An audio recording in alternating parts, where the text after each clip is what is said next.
Greetings, this is Obi-Wan Kenobi, and I have drifted into the Underworld. The Star Wars Underworld. I have a bad feeling about this. Here we go. We must go to the lower levels. The Underworld. You've taken your first step into a larger world. You're after something. Ben. Since I've started the Underworld, I've met so many great friends. Chris. I grew up in the 1990s, and mall packaging is nostalgic for me. Dominic. What I love most about Star Wars is that it's fun and it's all-round good times. So, this is where the fun begins. May the Force be with us. This thing really moves! Whoa! I like this! I can't believe you came all this way to see me. Why am I not in the intro? I gotta come up with a snappy line. What's up, Star Wars fans, and welcome back to another episode of the Star Wars Underworld Podcast. We are your source for the latest breaking Star Wars news, reviews, and discussion each and every week. And this week on the show, we're going to be celebrating 2.5 decades of LEGO Star Wars with some newly revealed LEGO sets. We're going to be continuing our breakdown of the Bad Batch Season 3 trailer. Plus, stay tuned for another classic edition of Ask the SWU. My name is Chris, and joining me on the show, it's Ben Hart, the Star Wars guy. How's it going, everybody? And let me just go ahead and draw attention to the elephant in the room, or the lack of elephants in the room. What the hell just happened? I'm here, and then last week, Dominic and Hannah are here, and then we're missing Chris, and then Chris shows up, and they just disappear. Now it's just the two of us. This is madness. Anyway, it's no big deal, okay? We don't need them, okay? We don't need them. We could do our own show. And it's going to be a great one, okay? Yes, light on Star Wars news this week, but I've yet to hear your thoughts, Chris, on the Bad Batch trailer. That was a big thing that we missed, so I'm looking forward to getting into that. And yes, LEGO Star Wars, 25 years, just insane that we've getting this, and they've had some new sets popped up that please, my wallet is screaming, please don't make me do this, LEGO, don't. Oh my goodness. Yeah, I feel like Dominic and Hannah did like the Dragon Ball thing where they like put their hands together and then boom, I appeared. Yeah. Yeah. That's what happened. They have sacrificed themselves to bring me back finally after many weeks away, or however long it's been. Oh my goodness. Oh my God. But yeah, no, there is a good amount to talk about. Also a good amount of really cool Ask the SWU questions that I can't wait to get to as well. We just want to remind everybody real quick that if you're watching on YouTube, make sure that you punch that subscribe button, Chewy. You can also super chat with us if you're watching us live. Another way to support us without watching us live is to just become a channel member and join our ranks over here. And then if you're listening to the show on your favorite podcast app, don't forget to hit the subscribe button over there and leave a review if your app lets you do that. And then finally, make sure you check out the SW Network Discord. We've got lots of fun stuff over there. We got some game nights. We've got some watch parties, discussion throughout the week about Star Wars and many other topics. And that's, of course, another place where you can leave Ask the SWU questions as well over on the SWU Network Discord. So you can find the link to that Discord in the description of this video or podcast. So make sure you check that out. And I guess we should also mention all the other shows on Star Wars Underworld Network as well. Before we start, you can check out the Raeside, Iron Cannon, Tales from the Beyond the Galaxy Tractor Beam, and more across various channels. A few of them are on here. A few of them are on their own channels. Make sure you check out all of those awesome shows. All right. So what are we going to be talking about first, Ben? Well, I figured we would start where we left off last week, which is the Bad Batch trailer. We talked a lot about it. We talked a lot of theories, stuff like that. But your thoughts have been absent, and I'm really eager to hear what you had to say about the trailer. So, by all means, first impressions on the Bad Batch trailer, sir. Yeah, it was a really exciting trailer. It reminded me of some really like OG Star Wars trailers where you have like a big reveal at the end. Right. That was really exciting because I was watching the trailer and I'm like, okay, this is cool. You know, you got Palpatine, you got all the usual customers, you got some great bounty hunters coming back. So it looked like an exciting continuation of the last season. But I did feel like, okay, it's missing something. And then you get to the very, very end, and then you hear Asajj Ventress, and I'm like, oh my goodness, that was not something that I was expecting. And then all of a sudden I start doing math. I'm that meme with all the dude and all the equations floating in the air. I'm just like, wait a minute. Okay, so when did Dark Disciple? When did that come out in the timeline? What is going on with this? And is this are they retconning it? Are they not? Like, what is going on? I guess that does seem like it would fit. Would make sense. So that's a really interesting, exciting addition to the show to have Asajj Ventress. I'm actually less interested in Asajj Ventress and more interested in, does this mean we're getting other Force user characters? Like, that's because to me, like, she seems like that's a tough match for any side to fight. Wherever she ends up on the side, it looks like they kind of present her like a villain, like she's going after the Bad Batch, but you never really. It might be deceptively edited, so I don't know.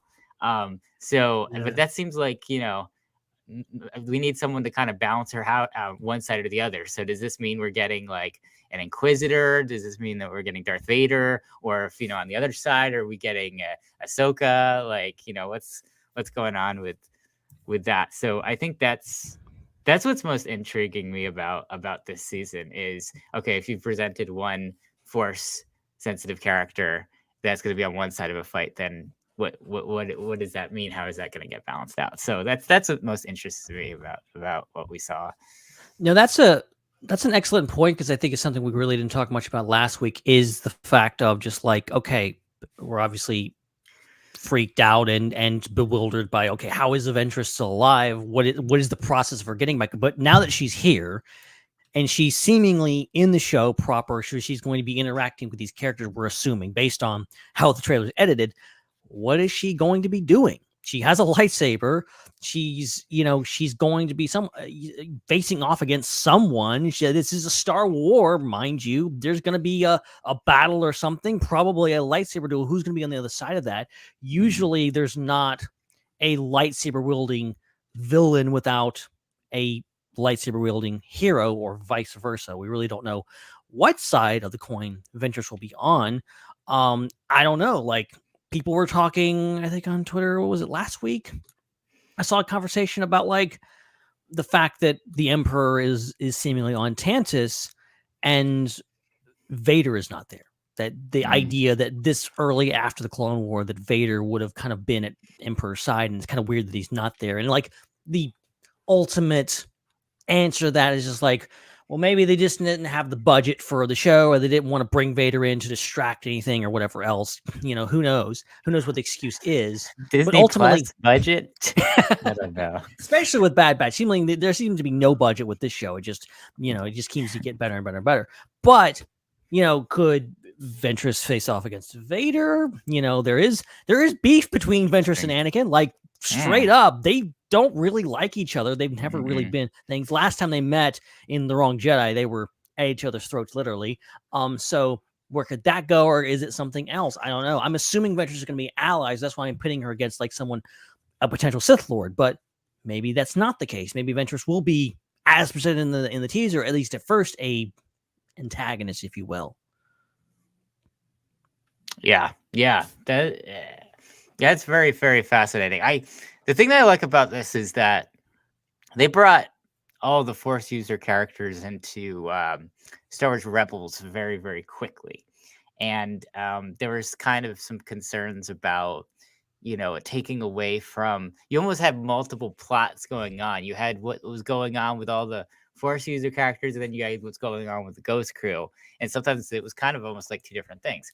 And so I think that the timing of this is really good, because I think the Bad Batch has always been able to maintain a good plot storyline with the Bad Batch characters, and they've been able to have like cameos and other characters come in and not have it like overshadow what's going on. And so that's the thing that is really cool about this cameo here with Ventress, is that it doesn't seem to.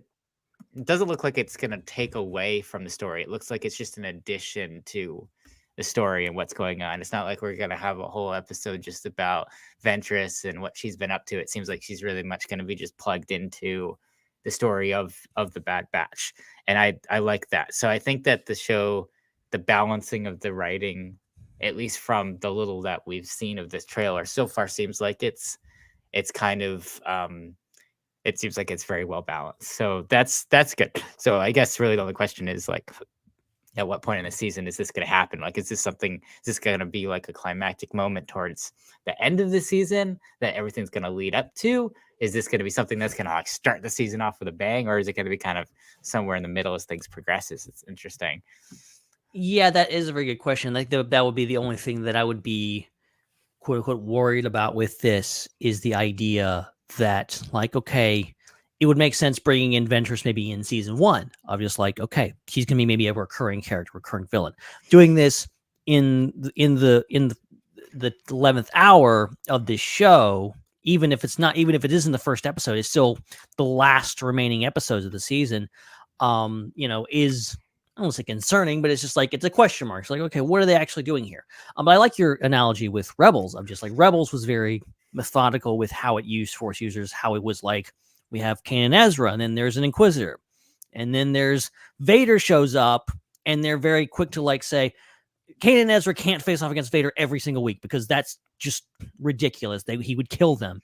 He almost kills them the first time he meet. So like they bring in Ahsoka, and they kind of balance these characters out to the point where it's believable that things. And obviously, there's got to be conflict both emotionally and also physically with these characters because it's Star Wars. So like, what's Ventress going to be doing? What is her play? I'm curious. What is her purpose for being in the show? Brad Rao was very adamant last week of just like, yes, we're not retconning Dark Disciple, which is great. But then he was saying like, oh, we have plans for her. We want to do something. We want to be doing something. And I'm like, that's great. I love Ventress. We all love Ventress. I want to see more of this character. But, is this, she did have a proper ending. You're going to undo a really good ending, as with any time a character is quote unquote brought back to life. It needs to be something meaningful. It like with Maul, was like, this is ridiculous, but also what they did with Maul, I think, was meaningful and right. And yeah, even as ridiculous as it is, I think Palpatine they did all right with too. So I'm curious what's the future of Asajj Ventress, not just in this show, but beyond into whatever comes next, because I don't think Star Wars animation is going away anytime soon. I mean, they don't necessarily have to like retcon Dark Disciple, but I wonder how much flexibility they have of the timeline of when Dark Disciple takes place. How many other events in that story are tied to a specific time? Because, they can always just say that, that happened like 5 years, 10 years, whatever, how many years after Revenge of the Sith, and then you have plenty of time to work with this show and others. Something I just thought of is the fact that people were talking about how this could be a flashback to Dark Disciple, and like that timeline, because I think it's pretty definitive that like Obi-Wan, in Dark Disciple, the book, it's like, okay, Obi-Wan's there, Quinlan's there, they go back to Dathomir, they put her in a pool of green goo or whatever that is in Dathomir. Like, that's clearly before the end of the war. Yeah. So there's really no wiggle room there, I don't think, because people are trying to say like, oh, maybe Bad Batch is still like, no, I think we're still a couple years out from Revenge of the Sith. That's not really going to wiggle room. But we also have to remember that the Bad Batch existed in a time during the war. Like, they were out and doing things during the war. It could be a flashback episode to that. I still worry with that of just like, it's kind of misrepresenting like her. It's like, oh, she's back, but oh, not really. It's just a flashback. It's kind of playing with the audience's emotions. I'm not sure how I feel about that. It could be done really well, but I'm not sure how I feel ultimately about that. I think they could do it right, but they also could not do it right. Yeah, I didn't realize that. I'd forgotten that was before Order 66. So, yeah, that does get a little odd with the timing. I don't know exactly what. They're gonna have to wait and see what they do. It's hard to predict they're gonna. Because I picked up Dark Disciple again. I was thumbing through it, and I'm just like, okay, how definitive is her death? How does this actually work out? What's happening?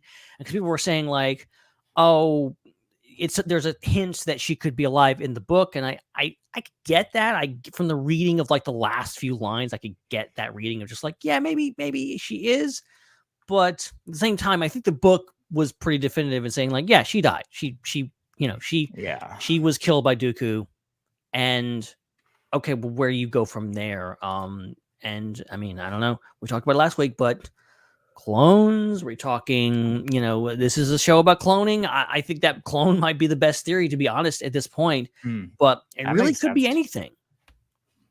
Yeah, that's fascinating. So I will have to wait till Bad Batch season 3 comes out to really understand what the heck is going on with that one. I think it's just kind of random speculation.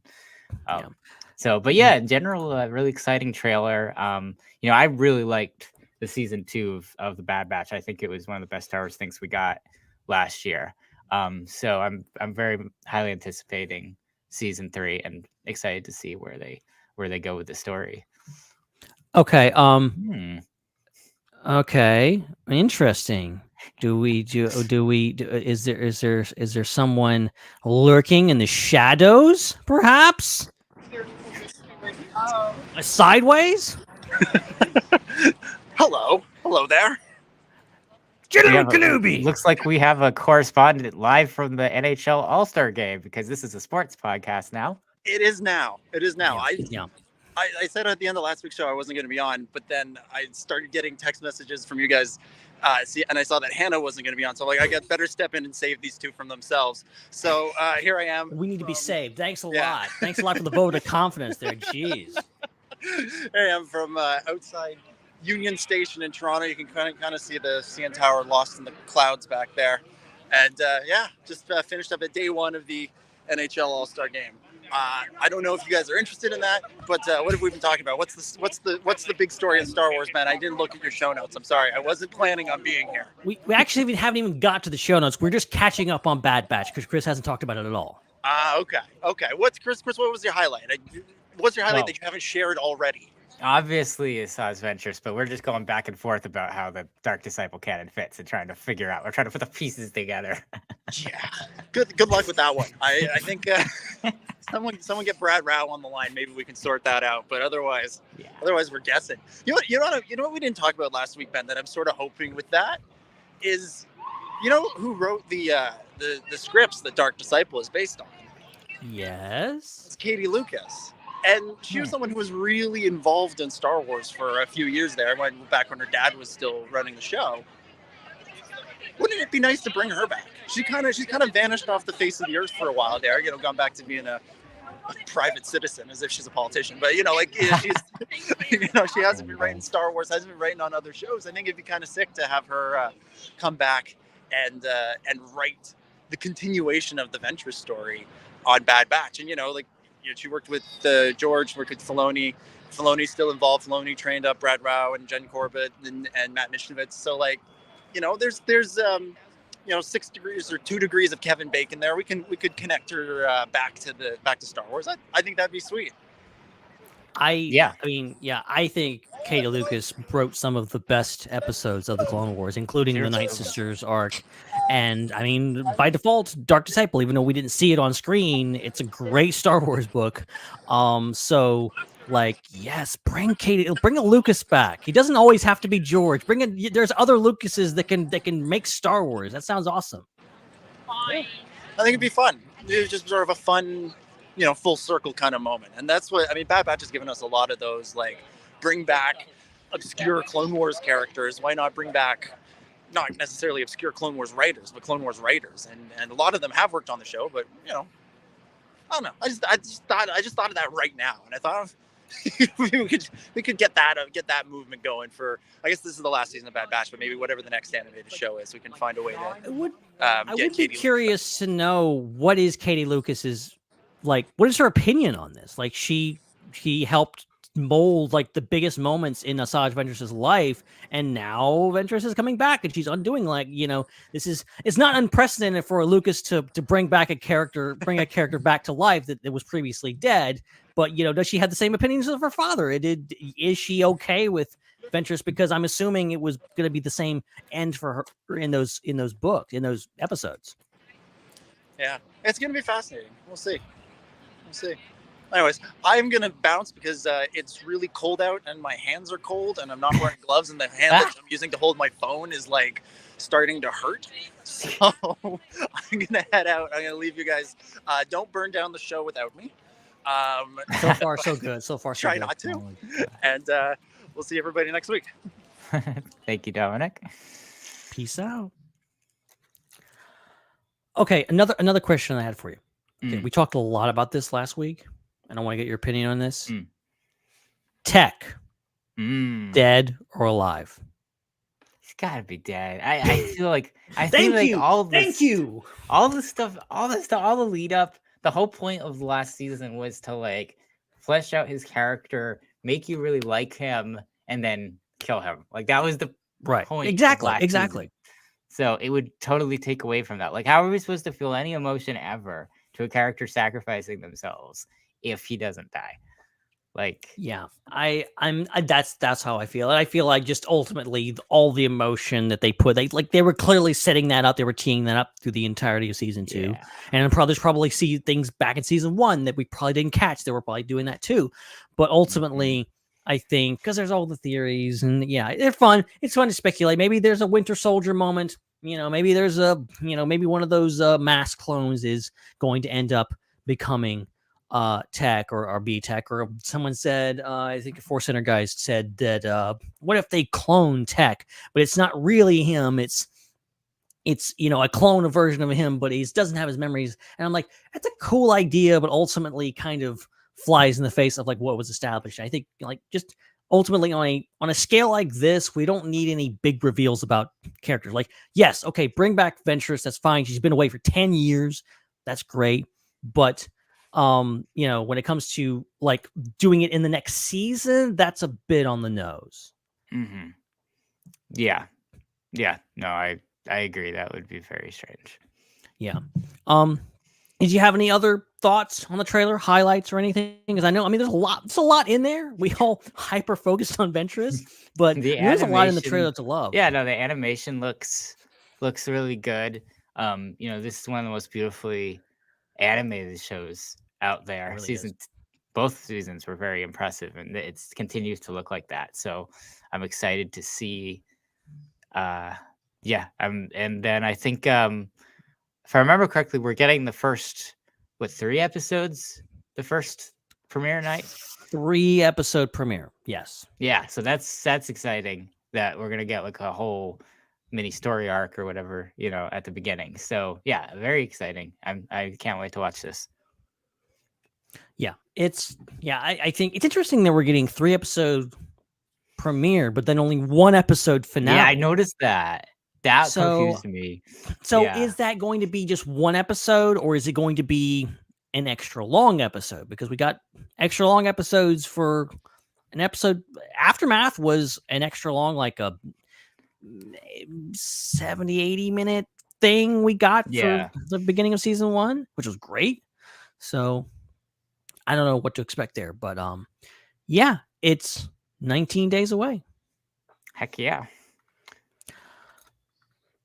So if without further ado, kind of get to our main topic from that main topic. I mean, look, there's not a lot of news, okay, but this is something big that I did want to bring attention to.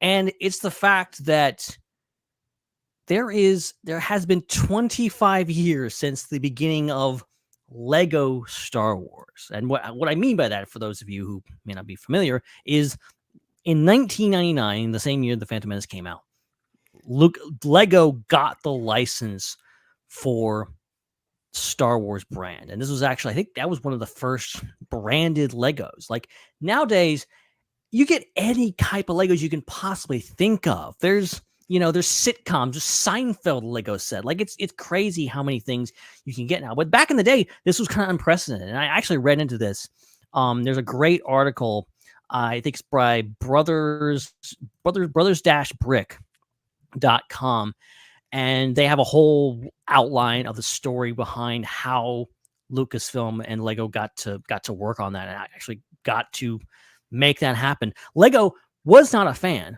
They did not like the idea of their toys being marketed as something violent. They were very anti-violence. So they did not like the idea of there being Star Wars Legos. But Lucasfilm, obviously, being the big marketing geniuses in the production side of all the stuff, they were obviously very keen to do it, and then they finally made it happen with Lego Star Wars. But to commemorate the 25th anniversary of this, we got some new sets that I think are really great. And also, again, yes, my wallet is screaming for mercy, because we got this one, 25th anniversary. It's like they're calling it like a mini something. It's like a smaller set. It's not like the huge Millennium Falcon. It's not like the regular size, like the ones you put a minifig on. This is like a really tiny, I think it's about like this size. It's really cool. And then they also have the Tanta V4, or as I called it as a kid, Taintive IV, because I didn't know Roman numerals. I still call it the Tantive 4. I don't know what it's Tantive thing. I've heard Pablo Hidalgo say Tantive, so I'm like, okay, that's clearly the preferred, the actual things, but I'm still not used to it. And then for some prequel love, we got some a Visible Hand, which looks incredible. We've never gotten anything Invisible Hand, have we, before? I don't think so. It's funny. It's been in the Lego games forever. Yeah. But they've never had like official Lego set. Or it could be. I feel like we've got everything as a Lego, but also there's so many things we haven't gotten. So maybe Invisible Hand is one of them. But this looks amazing. And it's small. Otherwise, it would be like this ginormous $5,000 set that wouldn't even fit in my house. It was like that'd be pretty cool size. But and then they also got, this is something that we've seen before, I think. But this is the Tainted V4 hallway scene. The most interesting, the best part about the set is not the set, it's the fact that it comes with a minifigure of ARC Trooper 5s. That's so random. It's so random, but I'm like, I'll take it. I know Corey, our friend Corey, is freaking out about this. I know one set he'll be buying. And then another random thing. So we also have this kind of not life size, but it's kind of like, I remember the old Darth Malik. It's Darth Malik with R2D2. What is this madness? I'm not opposed to it. I'm just curious why. And I think, is it something to do with, because KOTOR is not 25 years old. It is. I think it came out a few years after. It was like 2002, 2003 when that came out, I think. Yeah. So I don't know. I don't know if there's any. I mean, KOTOR set sounds amazing, but I don't think we have any KOTOR Lego sets. So I don't think so. But this is what they've chosen. Like, it's weird, but I'm here for it. Wow, it's wild. But the R2 does look really cool. I love the R2 because I remember back in the day they had the Technique Lego R2. It was like the things that was really cool. Speaking of which, I dug this up. This also comes from Brothers Brick. This is the original lineup of the first Lego Star Wars set that launched in 1999. This was the X-Wing, TIE Fighter, and Y-Wing, the land speeder, the speeders on Endor, and then the Hoth snow speeder. So, and did you? Okay, I remember specifically. I had at least two of these. I know I had the X-Wing. So I got the speeder bikes, but I got them later. It was when they redid them. So it wasn't the original speeder bikes, but I know that I have the original land speeder, and I remember those are my first two Lego minifigures, the Ben Kenobi and Luke Skywalker. I remember those. That original land speeder is pretty small, very, very simple, but I remember that specifically. It's not together anymore. It's somewhere in a box of Legos in my attic, probably. Unfortunately, I wish I had the original all put together. The same thing can be said about the X-Wing. I remember specifically having that X-Wing, and it's in pieces, And then I remember the other sets only from looking in Lego magazine. Yes. And pining over them, going like, oh my God, it's TIE Fighter and Y-Wing. In the 90s, before I discovered what the internet was, that was like the highlight of my month when like the Lego magazine came. Oh, it was the best. Oh my gosh. Because that was the only way to get new information about anything.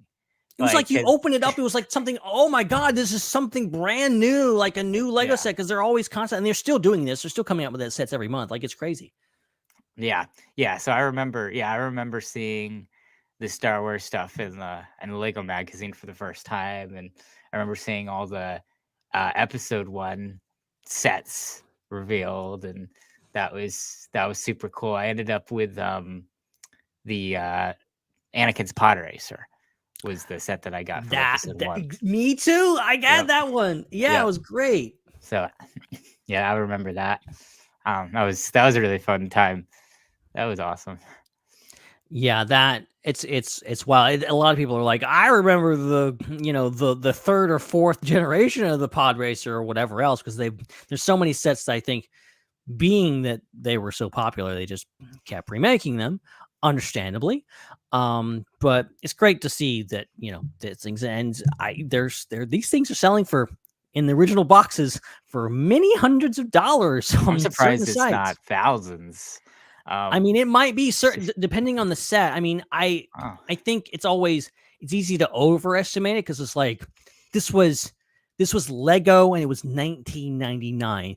They made probably so many of these things. They flooded the market with them. So it's like, it's not necessarily rare, but I bet if you had like one that was like in mint condition, it would be really worth something. Probably. Yeah, I remember I got the Hasbro and the Lego Pod Racer the same day. I remember getting both of them. So I had both of the versions of the Pod Racer that they had out. Oh yeah, because they had Anakin's Pod Racer, and then they had Sebulba and Gazgano, I think. Yep. Yeah. Right. Oh my God. See, I always, again, getting Anakin's and looking at the Sebulba, like, oh my God, Yeah. Little kid brain was just blown apart. Yeah, I should have just gotten Sebulba and Anakin in either Lego or not Hasbro, but for some reason I just wanted Anakin's and everything. So, but see, they were smart back in that, because I don't think they really do this anymore. Well, okay, they actually have done this before. That recently they had the E-wing and Shin Hati's fighter. They packaged together. I think they'll do that a lot. But like, I think it's generally like they know that more people will want the TIE fighter. So they kind of package them together, whereas the X-Wing is kind of all, whereas like the natural thing would be like, oh, well, maybe you put a TIE fighter with an X-Wing, but they know X-Wing, everybody's going to want an X-Wing. Everybody's going to get the X-Wing. So yeah, they're great sets. They look still, I mean, obviously it's hard to compare them to like the Ultimate Collector Series X-Wings and all this kind of stuff we've gotten recently, but like, I genuinely, like, looking back on these sets, they look great. Like they genuinely, like, I would instantly put that on my shelf if I still had it. I mean, it looks like Legos. That's the difference. is like the newer ones, they kind of almost look like Hasbro, because they have all the special pieces that you really have to. Yeah, you really have to look at them like closely sometimes, because they're so smooth.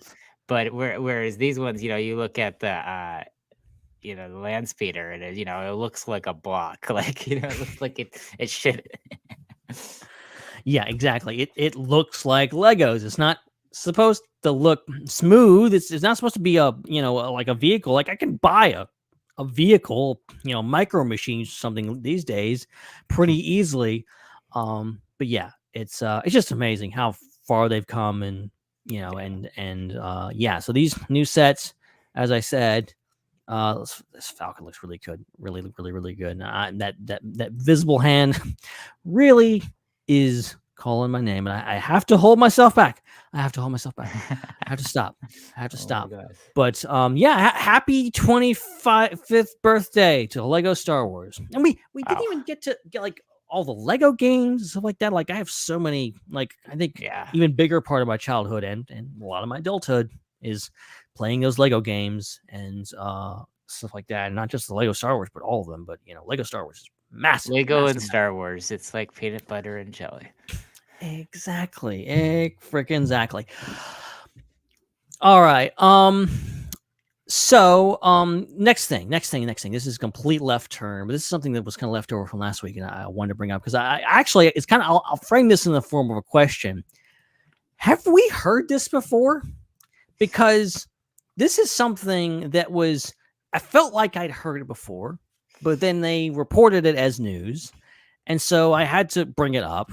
And this is Jodie Foster, the actress, legendary actress, on the Tonight Show recently, talking to Jimmy Fallon, and she is asked and starts talking about how she was in the running for Princess Leia back in 1976, before the production of A New Hope. She says, I quote, "They were going for a younger Princess Leia, and I had a conflict. I was doing a Disney movie, and I just didn't want to pull out of the Disney movie because I was already under contract.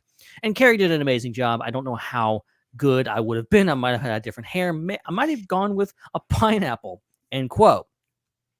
I feel like this has always been in the air that Jodie Foster was in the running, but I feel like she's never really talked about it, and it's never really been like official. So it's kind of weird.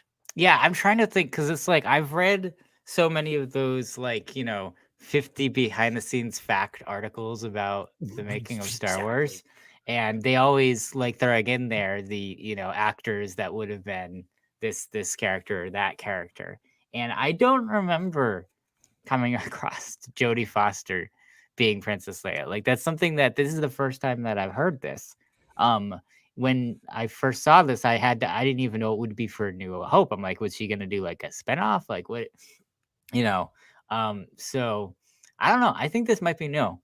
I did a quick Google search. I don't see any articles about this prior to that day when she said that. So it's funny. There's a quote. I remember this because I've seen this documentary several times. I think as I think most people have. Empire of Dreams, the great documentary about the making of the original trilogy. It's on Disney Plus if you want to watch it. If you happen to watch it. But there's a quote where Carrie is going on about the casting process and her being worried that she would be fired. And she mentions, oh, hey, yeah, maybe they'll just bring in Jodie Foster. And I always thought that was just a joke. That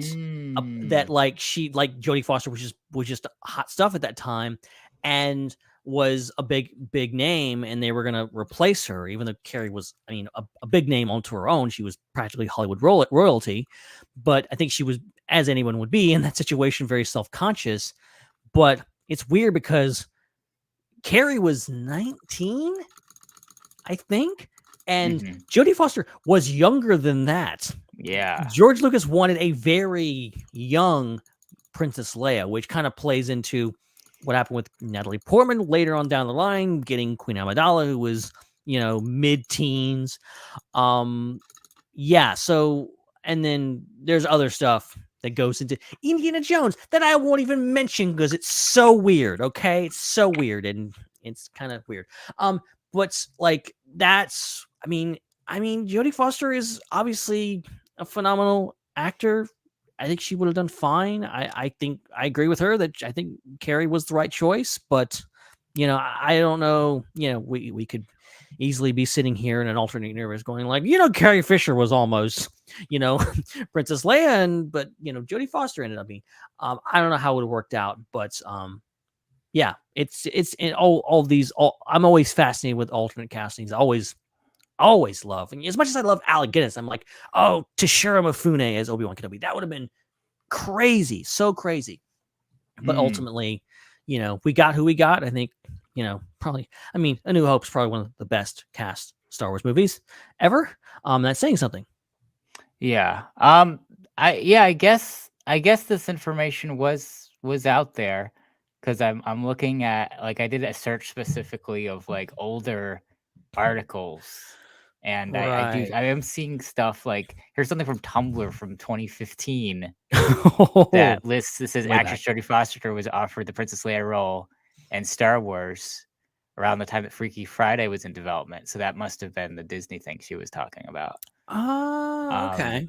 So I guess it's tough to find what the sources are for these articles, because there are on a lot of sites that typically just like do lists and don't like, they're not like, journalistic websites. So I don't know where this I don't know who's the first person to say this, but there's something in Vogue. I guess in a 2000 interview with Empire Magazine, Jodie Foster said she was considered. Okay, so that's a potential source. 2007 Empire Magazine interview. Okay, that makes sense, because that's what's hard, is that things just, there'll be like one interview or somebody will say something. I've done enough research on like random Star Wars facts to know that like sometimes you just can't find the source. For the life of you, you just can't find it because somebody said something and it just spreads through the grapevine. And clearly she has talked about this before, but I think it's been a long time, which is why I'm just kind of weirded out by that. I'm like, okay, where did this come from? Because I feel like I knew this, and to be honest, I did know it. I think a lot of people knew it because obviously it was out there, but it's good to hear her talk about it, at least at this point. Yeah, this one's from the website Total Film. I was doing 2 films back to back at a time. It would have been fun, but my career would have been different, and I'm happy with what I've got, so I don't really regret it. Honestly, I was 14 or 15 at the time, and it was when they were still conceiving those characters as very young. By the time they got to making it, they had a totally different conception of the film. So she's talked about it multiple times. So anyone reporting that this like it's news is, I guess, incorrect.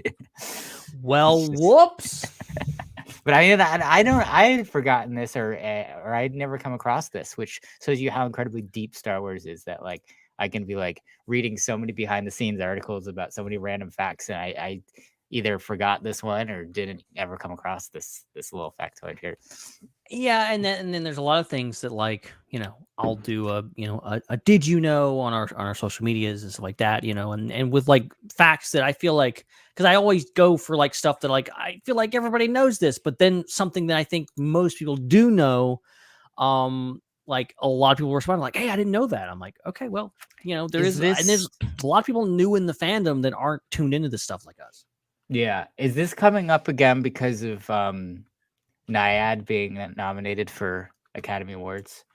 The movie that she was just in, probably. I would imagine, because she's got that. She's also in a new season of True Detective. Yeah, she's got a lot of promotion. She's got a lot of stuff going on. Like she's still very, very hardworking. Very busy. Fascinating. So yeah, non-news. Jodie Foster might have been Princess Leia, but she wasn't. You heard it here first, except you didn't. Yeah, okay. Fascinating little tangent there. But apologies if you heard that before. Okay, so another thing is we got another. Okay, we said last week we wouldn't do this anymore. Okay, we said we wouldn't, but there was another one. Another Daisy Ridley quote. She's at it again, okay? And I didn't even like. There's a couple of other ones that are floating around out there that I just ignored, okay? Because she's been talking a lot, okay? Daisy Ridley's got a lot going on. In addition to a potential Star Wars movie in the future that apparently maybe shooting soon, she's also got a new movie and stuff like that. So she's got a lot going on.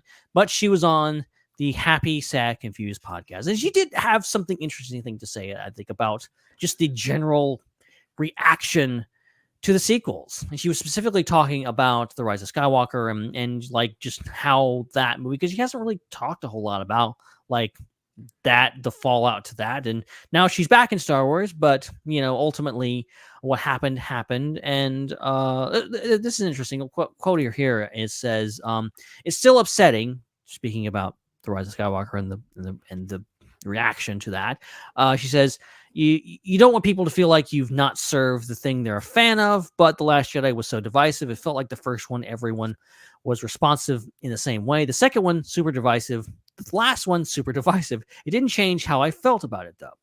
End quote. So she's obviously talking about, I think, and I actually listened to this interview today, and she talked a lot about, like, she had a great experience, like, devoid of all the fan just craziness that happens during the sequels and still continues to happen.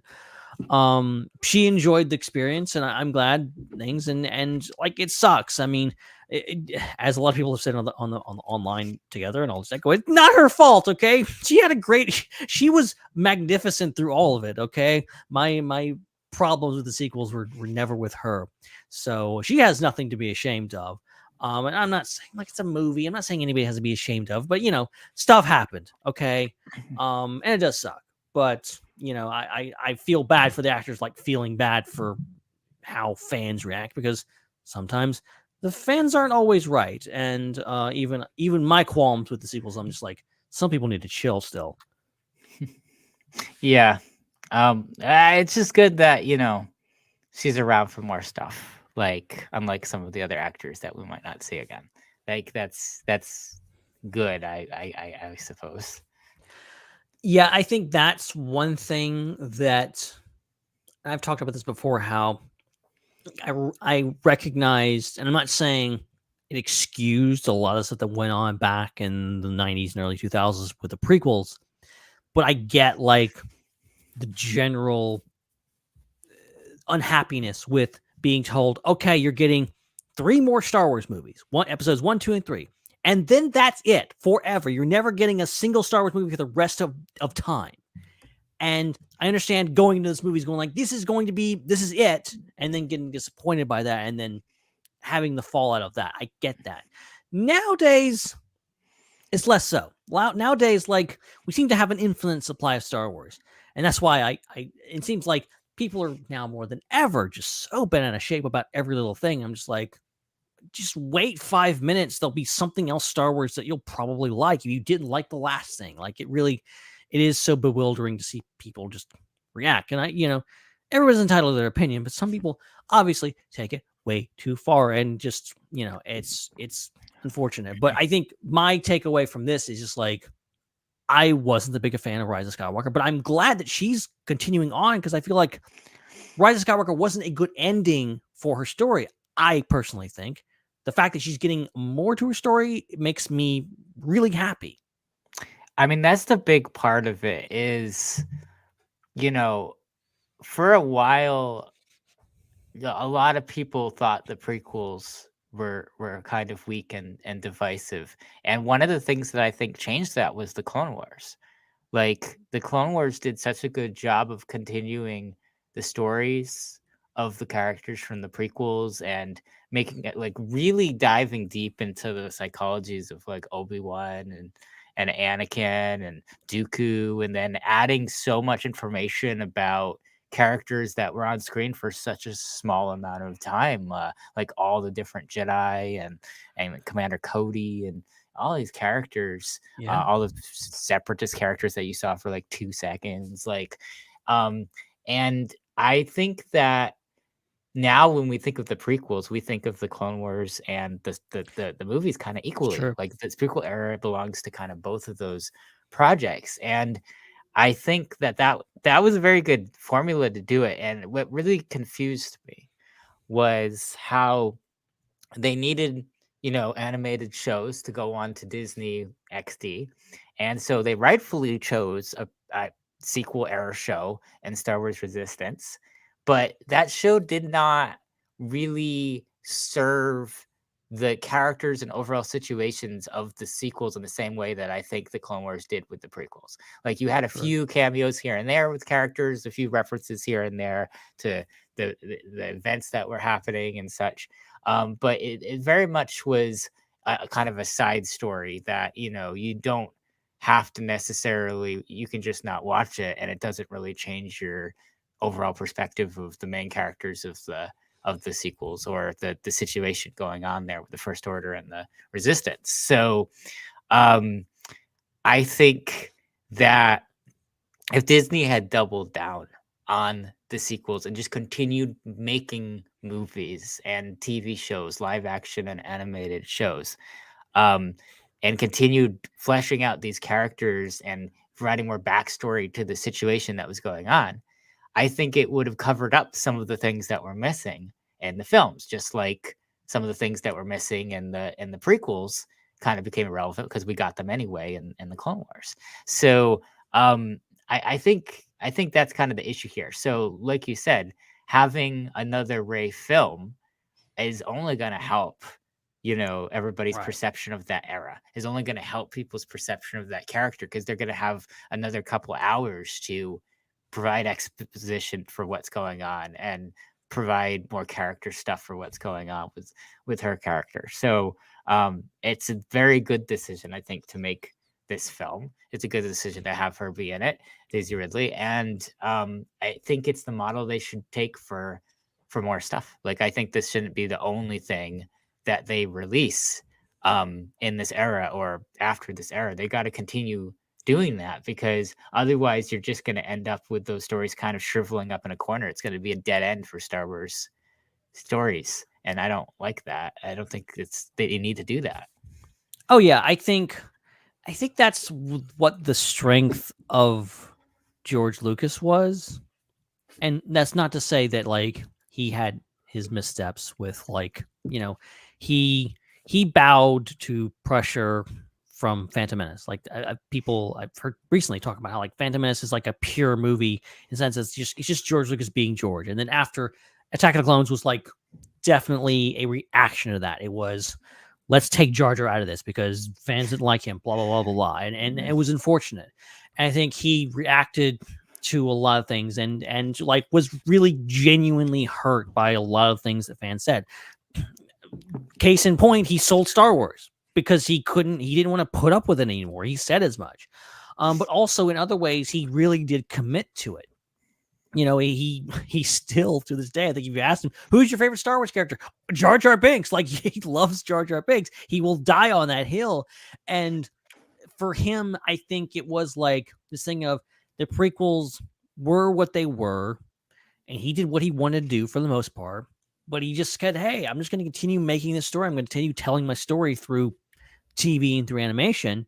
And we got the Clone Wars. And I think the Clone Wars obviously do a lot. And like, it's really hard for me to kind of like pull things out of it and see like, it's just the 3 movies. No, it's so much more than that. It's all the stuff that's happening around it. It's all the TV shows. Now it's Tales of the Jedi. Now it's so many things that are being thrown in there that are influencing our view. We can't view it without. We can't watch Phantom Menace without thinking about Yaddle and what happens with her and Dooku and all this kind of stuff. Like, this stuff's happening in the background.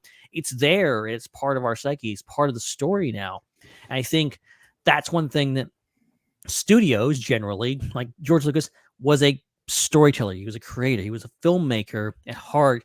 And he just kind of marched to the beat of his own drum for the most part. I think studios are reactionary. They want to please the biggest common denominator. And yes, we've seen Lucasfilm be very, very, very reactionary, especially over the last few years since the sequel trilogy, especially since Last Jedi. So they really just need, it's about committing. It's about committing to the story and saying, this is what I'm going to tell. Screw the haters, basically, and going, this is what we're going to actually tell. And I think the Rey Skywalker movie really could go a long way to, I mean, she said it in a recent interview, and she's not, nobody knows for sure because who knows, but I could see a situation where all these characters come back. There's nothing saying that we couldn't get Finn and Poe and Rey and Rose and all those guys to come back, and tell another chapter in the story and make things better, make it all more cohesive. I haven't read it, but apparently that book that came out that's with Luke and Lando, I forget the name of it, but apparently it fills in a lot of the gaps and is really great and really helps out Rise of Skywalker. So I'm like, I'm all for that. Like, the movie is the movie. You can't change the movie, but you can fill in the gaps. You can't let other storytellers come in and go like, okay, what's a different angle? What are we missing here that ultimately can be things? Shadow of the Sith. Thank you, Joel, for reminding me. Shadow of the Sith is the name of the book, which like I said, I have not read, but I've heard great things. And so, yeah, ultimately, it's just about commitment, and there's not a lot of that going on these days. Yeah. So that would be fantastic if that all goes well like that. I feel like it's tough because it's like only a certain group of people are going to read the books, and that's great. But if you want to have if you have a movie franchise and there's things that need to be added to that movie franchise. Like you kind of got to do it in a similar medium, and so that's the thing that's really missing right here is like a limited series on Disney Plus or like a movie or whatever that kind of fills in those gaps. Like I think they need that at some point. I still think this is not an original idea. This is an opinion I think a lot of people have. It's like a Clone Wars style, show, like an animated show. And, Resistance was great, but as you said, it wasn't really focused. Like outside of like making me care about Hosnian Prime and make it a little bit more into the inner workings of the Resistance, like it didn't do a whole lot for my view on the sequel trilogy. So ultimately, it's like I think a Clone Wars style show where it's Rey, Finn, and Poe. Maybe it's but during those movies, maybe it's set after those movies. And maybe you get the original cast back. Maybe you do a Clone Wars. You recast them, give us a whole new cast of characters that are telling new stories with those characters, and ultimately, can perhaps really change people's perspective on that and give a whole new generation of fans something to look forward to. Yeah, that just seems like a huge no-brainer. Like that's one of the things that has continued to confuse me about the choices for TV shows on Disney Plus is the fact that there's this whole era that's like completely missing, and the only thing that I can think of is that they really truly do intend the Mandoverse to very smoothly land into the sequels. Like that's the only thing I can think of, because perhaps that's the only good reason for not beginning, because it's now, we're almost 10 years. Get ready for this one. Next year's the 10th year anniversary of The Force Awakens. Whoa. Which is just nuts. So we'll be celebrating that at Celebration Japan. So it's been almost 10 years since that, the original movie came out, and there doesn't seem to be much intention to do a lot in the era outside of, movies that are about to start filming or were kind of put on hiatus. And so, the only thing I can think of is that they just want that space open for Filoni and Favreau to be able to connect into the sequel era in a way that they want, and not to be boxed in by any other movies or TV shows that have been made. Like that's the only thing that I can think of that's logical, because the second option is that they've been trying desperately to make movies in this era and it just keeps failing over and over again. That's the only other option I can think of. Right. And to Lucasfilm's credit, I think, despite what you may hear on other YouTube videos, like it's painfully clear that Favreau and Filoni are setting up the sequel trilogy with the Mandoverse. Like they are putting everything down. Like everything is leading towards the First Order and everything that happens in the sequels. Like it's all there. And then, so you have that's like telling obviously a different story. But then, you have to give them credit for green lighting the Rey Skywalker movie or whatever. Obviously we keep calling it Rey Skywalker movie. Who knows what's actually going to be called, New Jedi Order or whatever it is. But like ultimately, Rey and Grogu. Exactly. Don't rule it out, okay? Grogu can live for like 800 or 900 years, okay? It's very possible. Mandalorian Grogu, Rey and Grogu, and then what else? Oh yeah, the first Jedi and Grogu. Let's go. Yeah, like I'm telling you, I would put money on a Grogu cameo in the New Jedi War movie. 100%. They have to. Come on. It's right there. They're basically teeing it up. If Rey doesn't meet Grogu, that means Grogu's dead. And what? Can you imagine that? Yeah, all the theories are just going to be bad, man. It's going to be terrible. Like people are going to be like, "Oh no, it's not going to be good. It's not going to be good." Okay, you know what to do. Sharmina Bay-Chinoy, you have one job. Okay, make a good movie with Skywalker and bring Grogu back. Okay. Imagine BB-8 meets Grogu. That's what we're looking forward to. And we've already I was gonna say throw in Babu Frick, but he's technically already met Babu Frick, but he can meet the real Babu Frick because after Rise of Skywalker. So Yeah, but Bad ultimately, no squeezing. But ultimately, like, back to my main point, like, give them credit for like not going like, well, the internet told us that nobody likes Rey and they don't like the sequels. Like, like they're not doing that. They're going like, no, we understand that there's a bunch of kids out there that grew up on these movies and they're going to be the ones that really want to see this. And, again, screw the haters. We're doing this movie. We're bringing back Daisy Ridley. And like, it's great. It's great that they're, again, committing to the story, the bottom line didn't lie. Like, they're just gonna go. It just depends on how much money they made or didn't make. Like, objectively, most people consider Solo to be a good Star Wars movie. You don't hear people walking around saying, I hated Solo sucked. What were they doing? You don't hear that. You either hear I didn't see it or I liked it. That's typically what you hear. The movie didn't make money. Disagreements about why it didn't, but it didn't. That's why Disney decided not to make a sequel for it.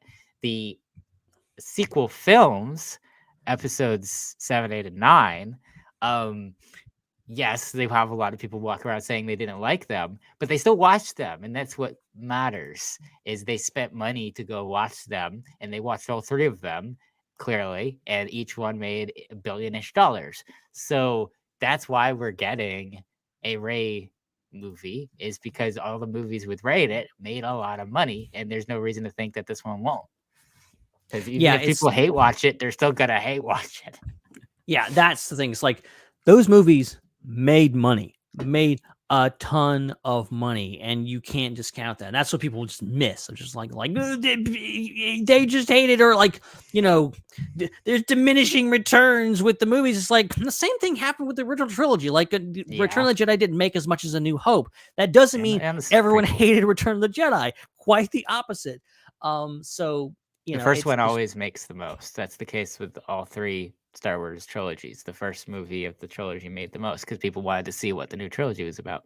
And I think it's going to be the same thing again. Whatever comes out first, which probably is going to be Mandalorian Grogu, at least that's what they've told us. It's going to make so much money. It's going to make so much freaking money. And they've essentially been promoting this movie since 2019. Like, with everywhere you go, like, there's already Grogu stuff in stores. You just have to add more. Yeah. Look, how are you even gonna have new merchandise for that? You're gonna change the Mandalorian's armor again? Like, look, that's 100% going to happen. He's gonna lose his armor and then get new armor, guaranteed, 100%. He's gonna get like a badass crack in it or something. That's gonna like make it, or he's gonna paint it or something. They'll do something. And Grogu's going to have armor too. And Grogu, I bet you $5, Grogu's going to look different too. He's going to have aged a little bit. He'll be like a little taller, maybe. That could be the case. I don't know how big that species gets. Yeah, it's funny, like, relative, like, I feels like, to me, not seeing them together and just imagining it, I feel like Grogu and Yoda are the same size. I know they're not, but it feels like Yoda's not that much bigger, so I don't know how. Well, we can kind of compare it because I'm trying to think of characters that both of them have been around. Well, we have Luke. They've both ridden in Luke's backpack. Easy. So get your comparison photos up and see how big does a Yoda get. Also, I mean, we've always assumed that Yoda is the standard. He's obviously not, because Yaddle didn't speak backwards. So maybe Yoda's a runt of his species. I wonder if they're ever gonna like say what the name of the species is, or if they're just gonna keep going with that running joke. I really hope not. I really hope they just keep the joke going. Just keep the joke. Yoda species forever. Okay. Anytime. I just remember seeing there's like a comic book, or gosh, at this point maybe it's like West End Games or something. But there's like some picture out there of the Yodas. There's a picture of his home planet. And there's like 20 of them, and they're all like in a circle, really? Like worshiping something. Why have I not seen this? Yeah. See. I was just thinking about this the other day. I would put money on it 100% before the end of the Mandalorian, which whenever the Mandalorian ends is to be seen. Maybe in this movie, we will go to Grogu's home planet. Okay. Yoda's home planet. I think that's a possibility. I don't think they're going to like. I don't think they're going to keep the joke. I still think they're not going to mention like what planet it is, but we will see a bunch of Grogu's or Yodas or Yoda species or whatever you want to say it. Oh my gosh. I think it's actually just like a piece of the overall thing, but this is hilarious. I need to see this for myself. I'm gonna put this up. I'm gonna put this up here. And there we go. Oh no, it's that stupid WebP thing again where I can get it onto I'm gonna have to share my screen. StreamYard just does not do well with like spontaneously wanting to show something on screen. Yeah. It's because I'm on a Mac. It doesn't like it. That complicates things. Oh my gosh. Well, okay. Really quick, I will while you're doing that, I will mention this actually relates to exactly what we're talking about here. There's a report from Production Weekly, which file this under ginormous grain of salt. Take this with a ginormous grain of salt because this is a rumor. And apparently Production Weekly is not the most reliable source. So take this as you will. But they're saying that The Mandalorian Grogu will start filming on June 17th. And then the Rey movie is set to begin even earlier in May. So we're looking at, for the first time in history, potentially 2 Star Wars films in production at the same time, which makes me call BS on this. Maybe I feel like they wouldn't do that. I feel like that's a lot to like things, but maybe things are just lining up and they're just going to do it. I don't know. I feel like they wouldn't. I mean, I guess they can do it, and Mandalorian and Grogu may film in LA, like the Mandalorian does. I don't know. But this report's out there. Obviously, who knows? I think within the next 6 months we're going to get that inevitable tweet, that production still, that clapperboard, whatever, showing that Mandalorian Grogu has begun filming, or maybe a pic of Daisy Ridley on set, or a lightsaber or something, saying that the whatever the title of the movie is going to be, they may announce the title then, like they did with. I think in Force Awakens, a lot of sequel movies, they like announced the trailer, the title at the end of. I know Rise of Skywalker, we didn't get till the actual first trailer. So yeah, it'd be interesting to see how they roll we it had out. Speculation about the titles for a while. I just remember the waiting for the thing to open up in Rise of Skywalker and everyone going, yes, Rise of Skywalker. Despite everybody thinking it was the will of the Force. Oh yeah, I remember going to Celebration that day, and everyone was like, "No, it's Will of the Force." The title is it leaked online. The logo, you can see it. There's a picture that's floating around. I'm like, okay, all right, Will of the Force sounds okay to me. We'll wait and see. So someone's gonna have to let me know what this photo is from, but. This photo's been around for a very long time. I saw this photo like 10 years ago. Whoa, okay. I've never seen this. Yeah, it's a Yoda who's kind of like, he's like worshiping a statue of another Yoda, and then there's a bunch of other Yodas around in like a circle. So this is Yoda Buddha, basically. Yes, Buddha Yoda. And that's it's got to be like West End Games or something like that. It's got to be a source book. Yeah, there's so many weird, like the Essential Guide to Warfare. So there's so many weird, interesting like illustrations that they put in those books. They just, even like trading cards and stuff like that. They'll get some interesting ones. But that is wild. Yeah.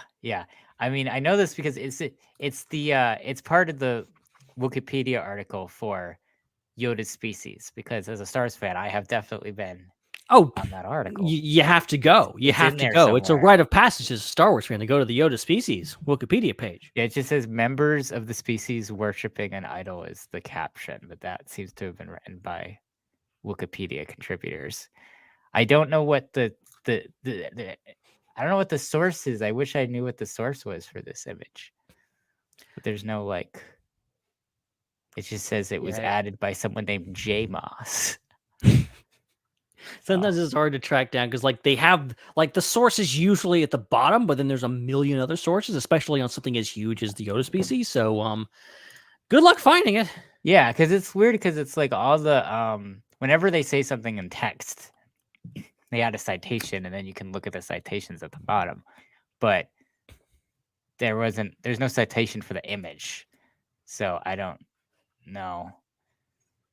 But I do see a bunch of those like essential guide to character things. There's a Empire Strikes Back coloring book sourced is in here somewhere. Like there's a lot of really random sources for this article in general. So who knows what that's from? Naturally. Yeah. Oh my gosh. That's crazy. But yeah. All right. That's about it for the news, but we do have quite a few questions from the Discord and from the chat. Do we want to hit our we got one super chat? Yeah, let's do that. Actually no, there's two. There's three. No, two. Two super chats from Joel and then one question from George as well. Yeah. So we'll do the Joel ones first. So Joel said we do have a Clone Wars style anthology show right now. It's called the Mandoverse. Okay, fair, but wait a minute. Kinda. No, we're talking about animation.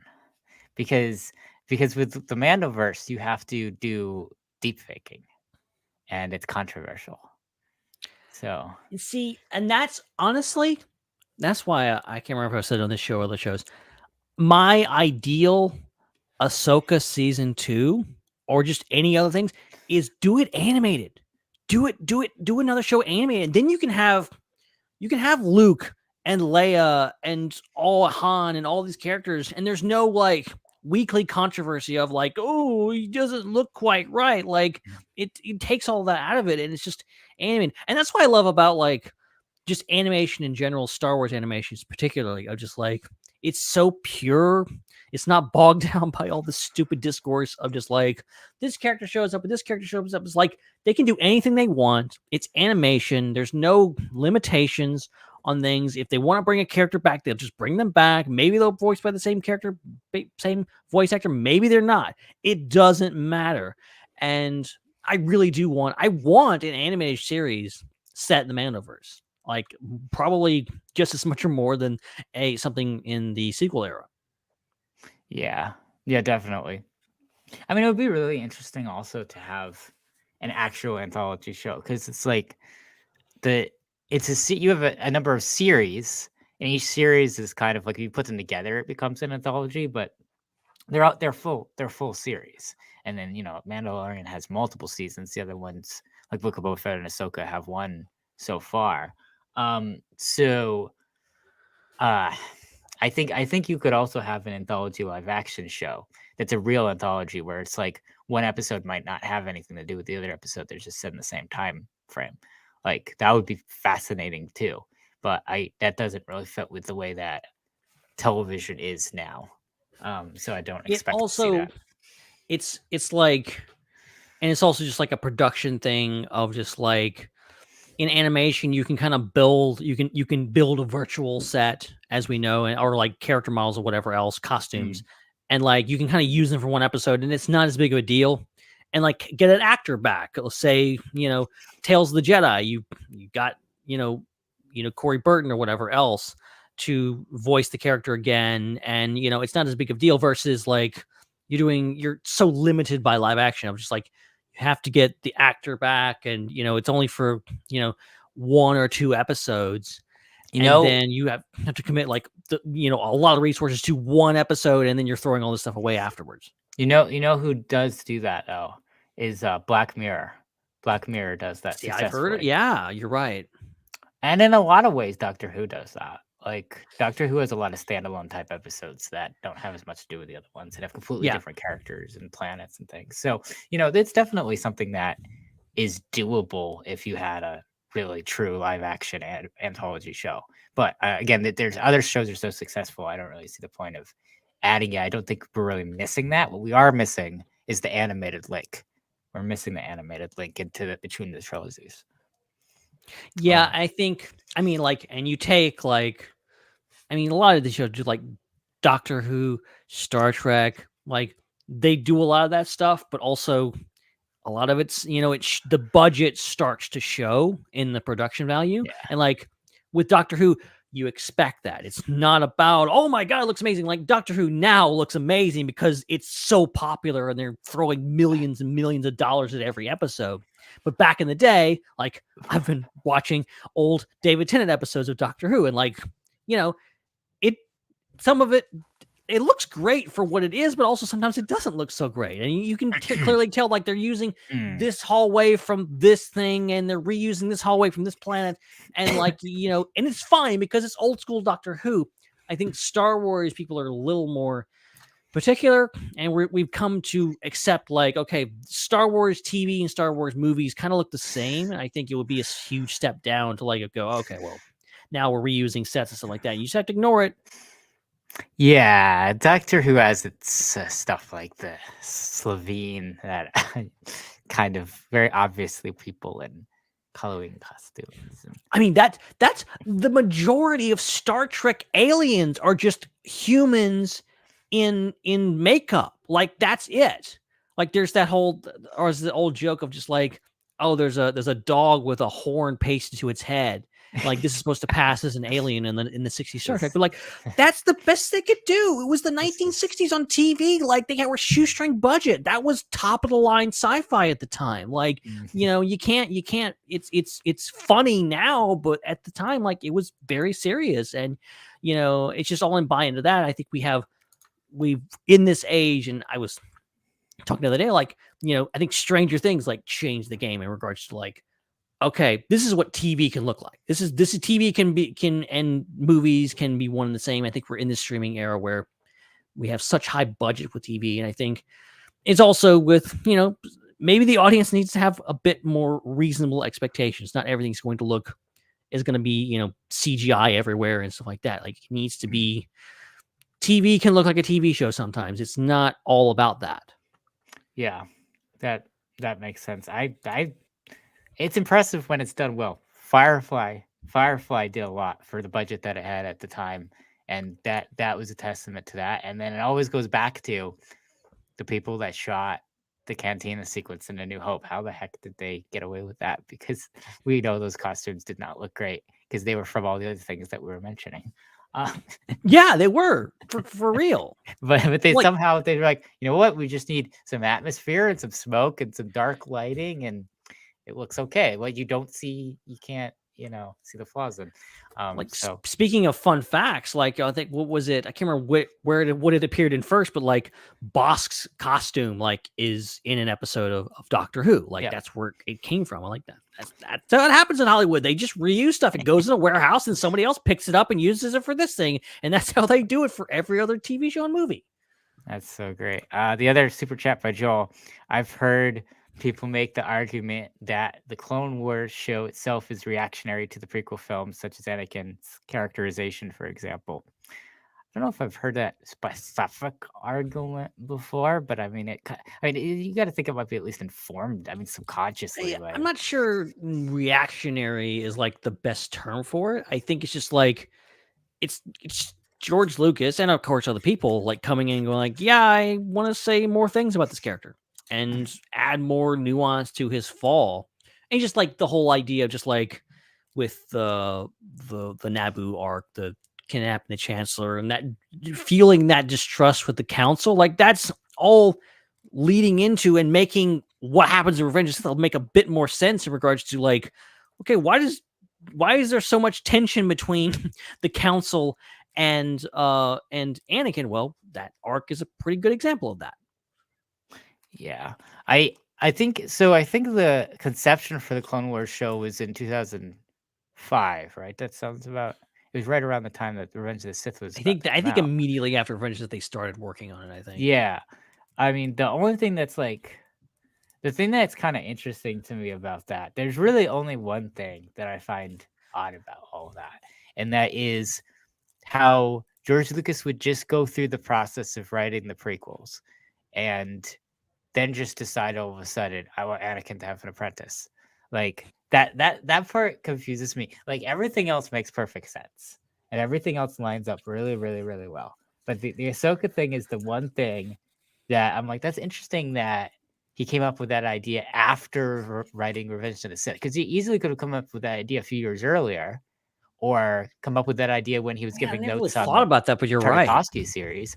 Yeah, and then just had that be something that was at least referenced for a part of Revenge of the Sith. But he kind of has those two tracks of, you have kind of one thing going on with the animated shows and one going on with the movies. So other than that, though, it seems pretty fluid, like from one to the other.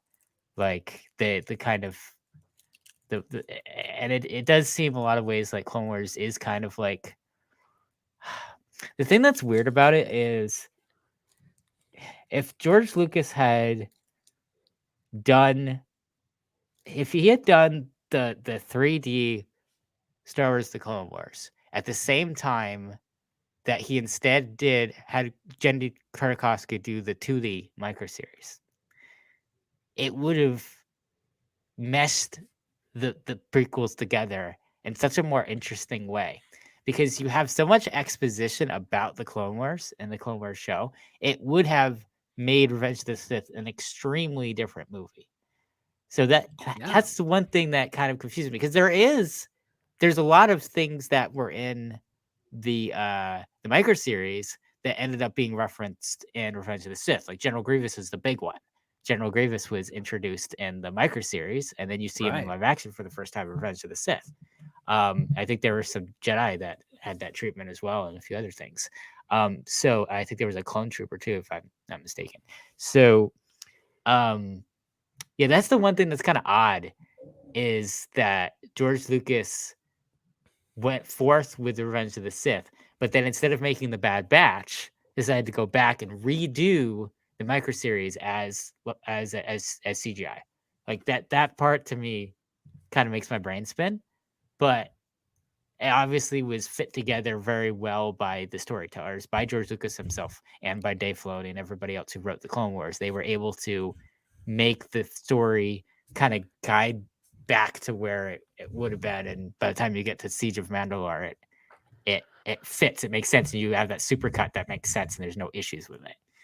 Yeah, because and you're reminding me of like the whole Filoni's told the story a few times. I'm just like, their original pitch for the Clone Wars was like, oh, it was basically going to be rebels. Like, it was going to be like, oh, these people, this Jedi and their apprentice, and it was maybe Ashla was one of the names that was kind of thrown around, and like, oh yeah, things, and it's not going to focus on Anakin or Obi-Wan anyway. And then George came in and was like, okay, it's going to be Anakin and Obi-Wan, and Anakin has an apprentice, and this is how it's going to be.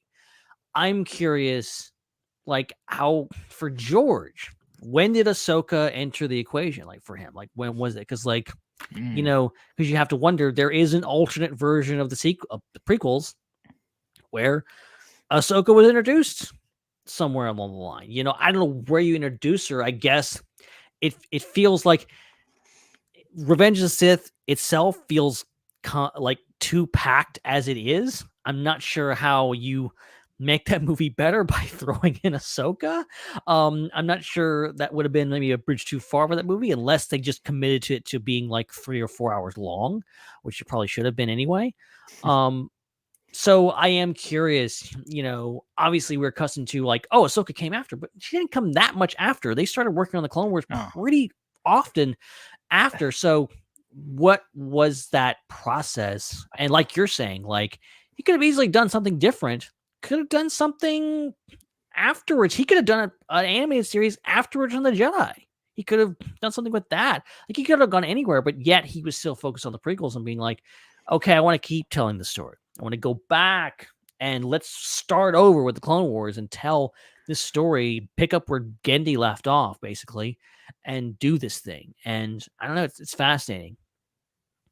Yeah, that would be a very interesting question if anyone has an opportunity to talk to George Lucas. That would be a good question. It's like, what was your mindset behind? I'll just file it under the 5,000 other questions that I have for George when I sometime, maybe, probably not, interview him.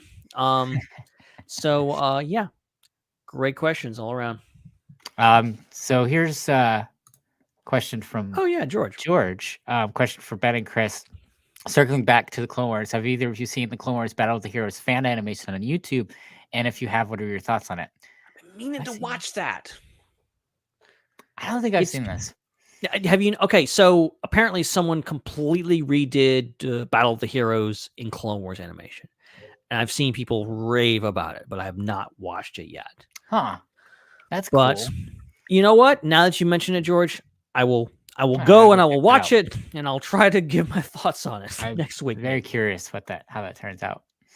Yeah, because that's something that I kind of was like hoping we would get in Clone Wars. Weirdly, I'm just like, season 7, like maybe we'd get a thing. We got a couple things. We got Grievous and whatever else, like opening scenes, but like would have been cool.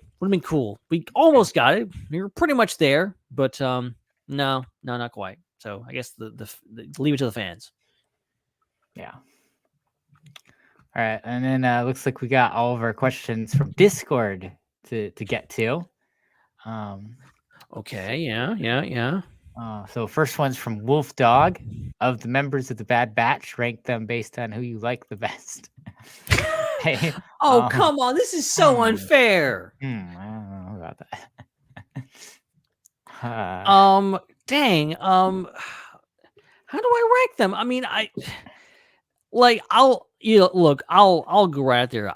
I think Omega's number 1 for me. I think Omega's probably my it's hard to like. She's at least number 1, if not number 2. I mean, I think Wrecker's a number 2. Hunter number 3. Tech, may he rest in peace, number 4. Crosshair number 5. Did I get all of them? Is that all of them? Did I miss someone? Echo count. Oh, Echo. God, I do. I think Echo might be like number 2 or number 3 because I mean, obviously I'm an old school Echo fan, so yeah, it's hard. But this is a hard question, Wolf Dog. Jeez, man.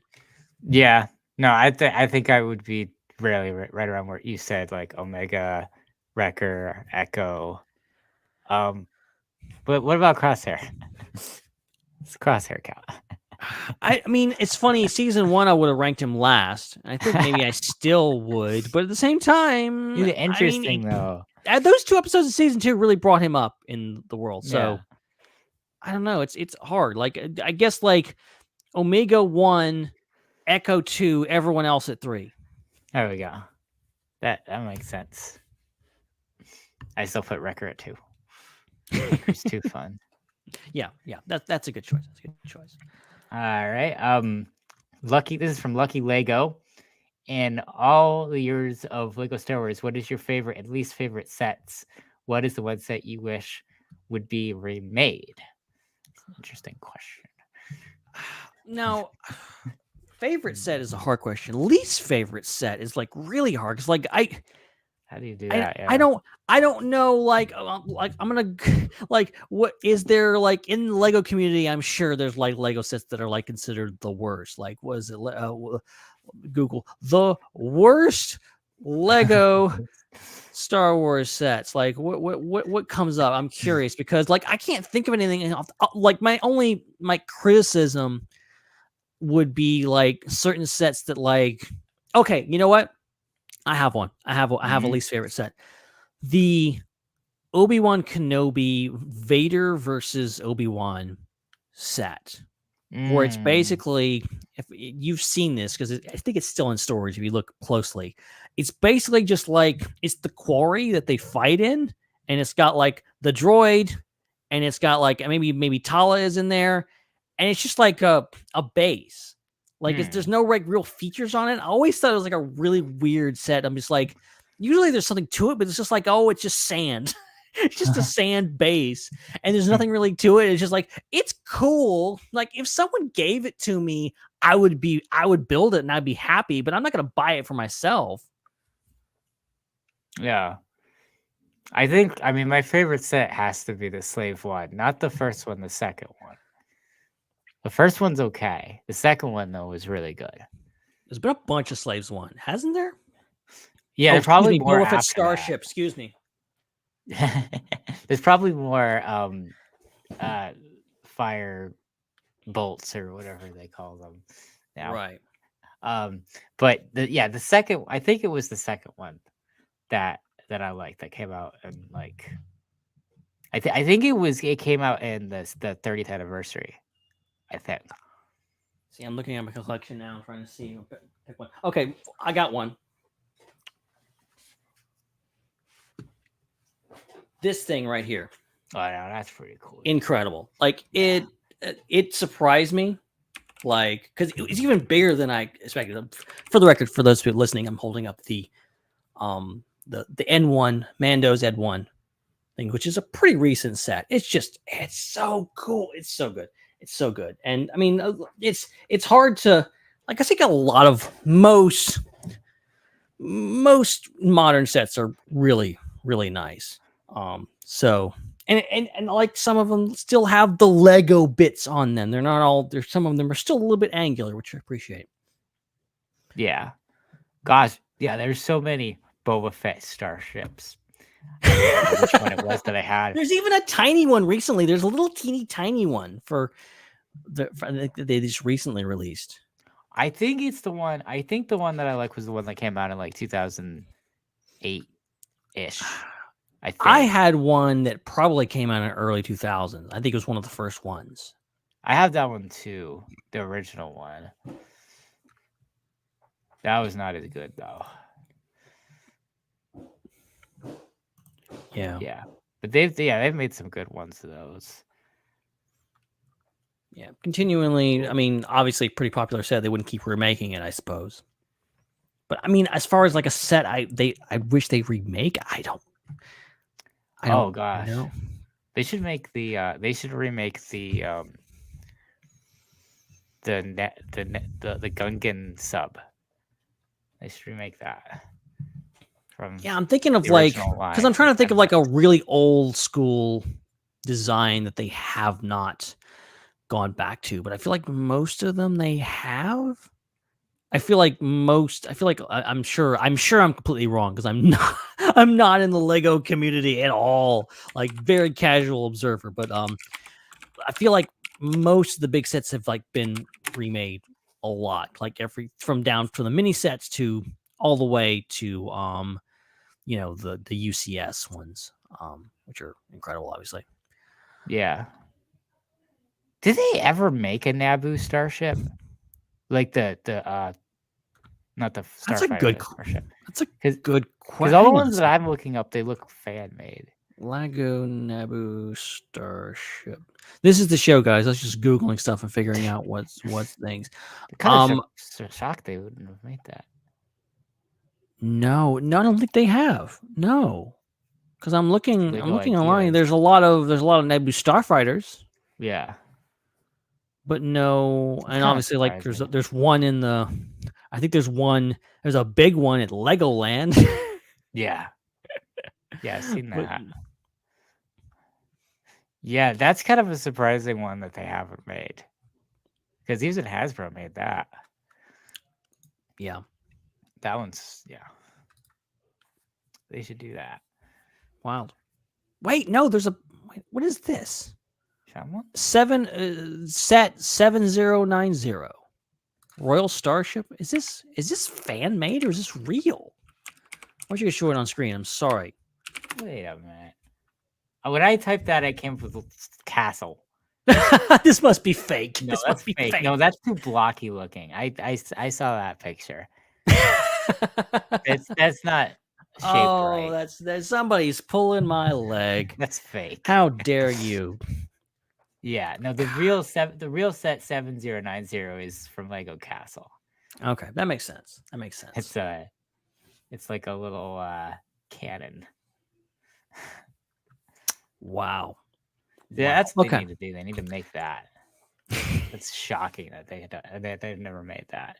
Yeah, it is. That is crazy because like that's the main ship from Phantom Menace. They didn't make that one. Like, come on. Yeah, because they made the Naboo or the Gungan sub instead. That was the big flagship, and it split into pieces. And then it never did that in the movie. yeah, just weird. That's another one. I don't know if I can say I have a least favorite set. I don't know how to even go about processing that. So no, I hope we answered your questions, Lucky Lego. Obviously, by your screen name, this is something you're very passionate about. I'll have to do my research and see what I actually dive into, like what Star Wars vehicles and locations and stuff have not been made into Legos, because like. And then also, like, everything's made into Lego in the Lego games, but then not everything in there is made into sets. So, yeah, it's just weird. Okay, up next, we've got a question from Dr. Hugh 17. Always good to hear from you, Hugh. And he says, I have a couple questions for you guys to put forward. He says, first off, the Bad Batch. What do you think the chances are? What are the chances of Cody and Hauser appearing in season 2? As skeptical as I am about them reappearing, I'm hoping they'll show up for one last hurrah. He also says, second is the Star Wars Lego. Second up is the Star Wars Lego. What are the earliest sets that you have had? I remember having some of the 1999 to 2001 sets for X-Wing, A-Wing, Snowspeeder, Desert Skiff, AAT, Flash Speeder. Oh man, I remember all those. I remember all those. Crazy. And also, P.S. What craft do bees fly? A B-wing. Very nice. I think that might be for Dominic. Look, he's probably mad he's not here to experience more of that. Okay, so we definitely kind of answered his second question there. I think we already talked about that. But the first question, I feel pretty strongly about this. I think because someone said maybe we saw Hauser in the trailer. I think maybe we didn't. I think it was another clone. But I think we're gonna get all the clones. I think the fact that we saw Wolf in the trailer, and we got obviously Gregor's in there. I think it'd be weird not to have Cody and especially Hauser show back up. Yeah, I agree. I mean, this is officially the last season, right? They officially said there's no more after this. This is it. This is it. Yeah. So you got to think they're going to go out with a bang and bring back all the clone characters. So I agree that we should be seeing those characters. And I especially want to see more of Cody. I don't think we've gotten enough of him yet. I'll say it. I was a little disappointed with the lack of Cody in season 2. I thought okay, he's in this. It's great. He's still with the Empire, and then he leaves, and they're like, okay, we'll leave that thread open. Like, when's he going to show back up? And then he never showed back up in season 2. So I think that's a thread that needs to be brought back up again. See, it'll be very interesting if you end up with Ventress and Cody, because Cody might know Ventress a little bit. Oh, I didn't even think about that. That's interesting. Yeah, they got some history. So they do. It's true. Very interesting. Woo. So the next one's from Vlad Sander, and they ask, how long does Anakin Skywalker need to sleep? And then the answer is 1 Jedi night. Not a master, a night. Well played. Well played. Sorry, anywho, do you think that we may potentially see Wolf in the final season of the Bad Batch? Also, I'm curious, since Mando and Bad Batch are dealing with cloning tech, is it possible that part of the issue with cloning a Jedi is the pressure of the Force upon their mind, potentially driving a newly created clone Jedi insane right out of the tube? My wife and I have played each other. With the Lego Star Wars video games, all except. Oh, I know what I'm saying wrong. My bad. My wife and I have played each of the Lego Star Wars video games, all except the newest release one. There we go. Only took me 4 times to read that correctly. Yeah, similar thing about Wolf. I do think. Well, okay, so Wolf is in the trailer. Yeah, I believe. Pretty sure, unless Vlad is thinking of another clone, or maybe no, you can't. I just missed. Maybe I'm just missing something. Only one Wolf. There's only one Wolf, so I don't know, but it definitely looked like him in the trailer. And then I don't see, that's the thing that like the EU went into really deeply in like, oh, you can't clone Jedi, mad Jedi clones, stuff like that. Like you have the whole everything from Joruus C'baoth and the Heir to the Empire to what happened in The Force Unleashed 2. Like there's a lot of stuff that's kind of in the lore, but there's nothing really canon that I know of. So I'm curious where they're gonna take that in regards to like, when are we gonna get a clone Jedi? How does that work? Is it even possible? We could get it as soon as this season. Yeah. I mean, I think that's the that's kind of the storyline of like Moff Gideon and the Mandalorian and Grogu. Like I feel like that's they're kind of covering that ground. So I would expect to see that somewhere else. I feel like that's kind of their story to tell with the cloning Jedi stuff. So yeah, but as far as the reasons why, I don't know. I think it's just a bit more complicated. But I mean, we get that.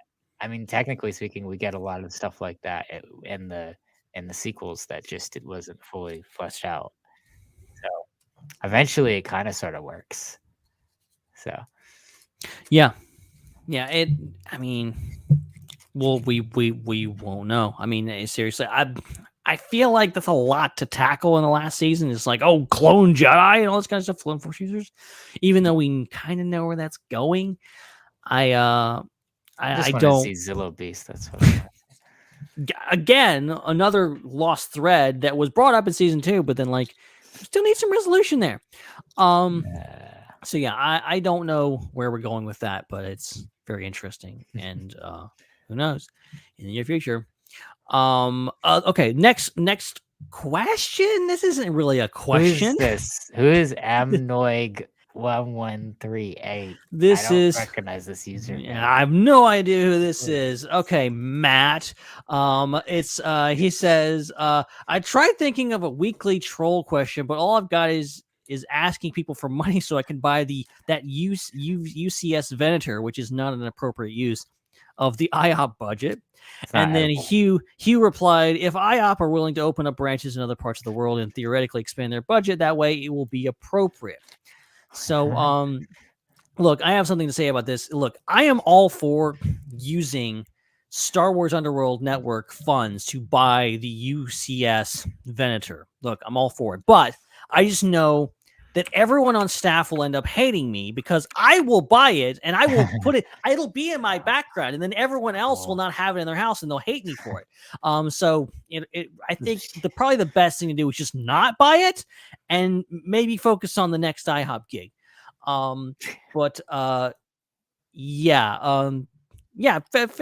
Fair point, Matt. Fair point, Matt, I suppose.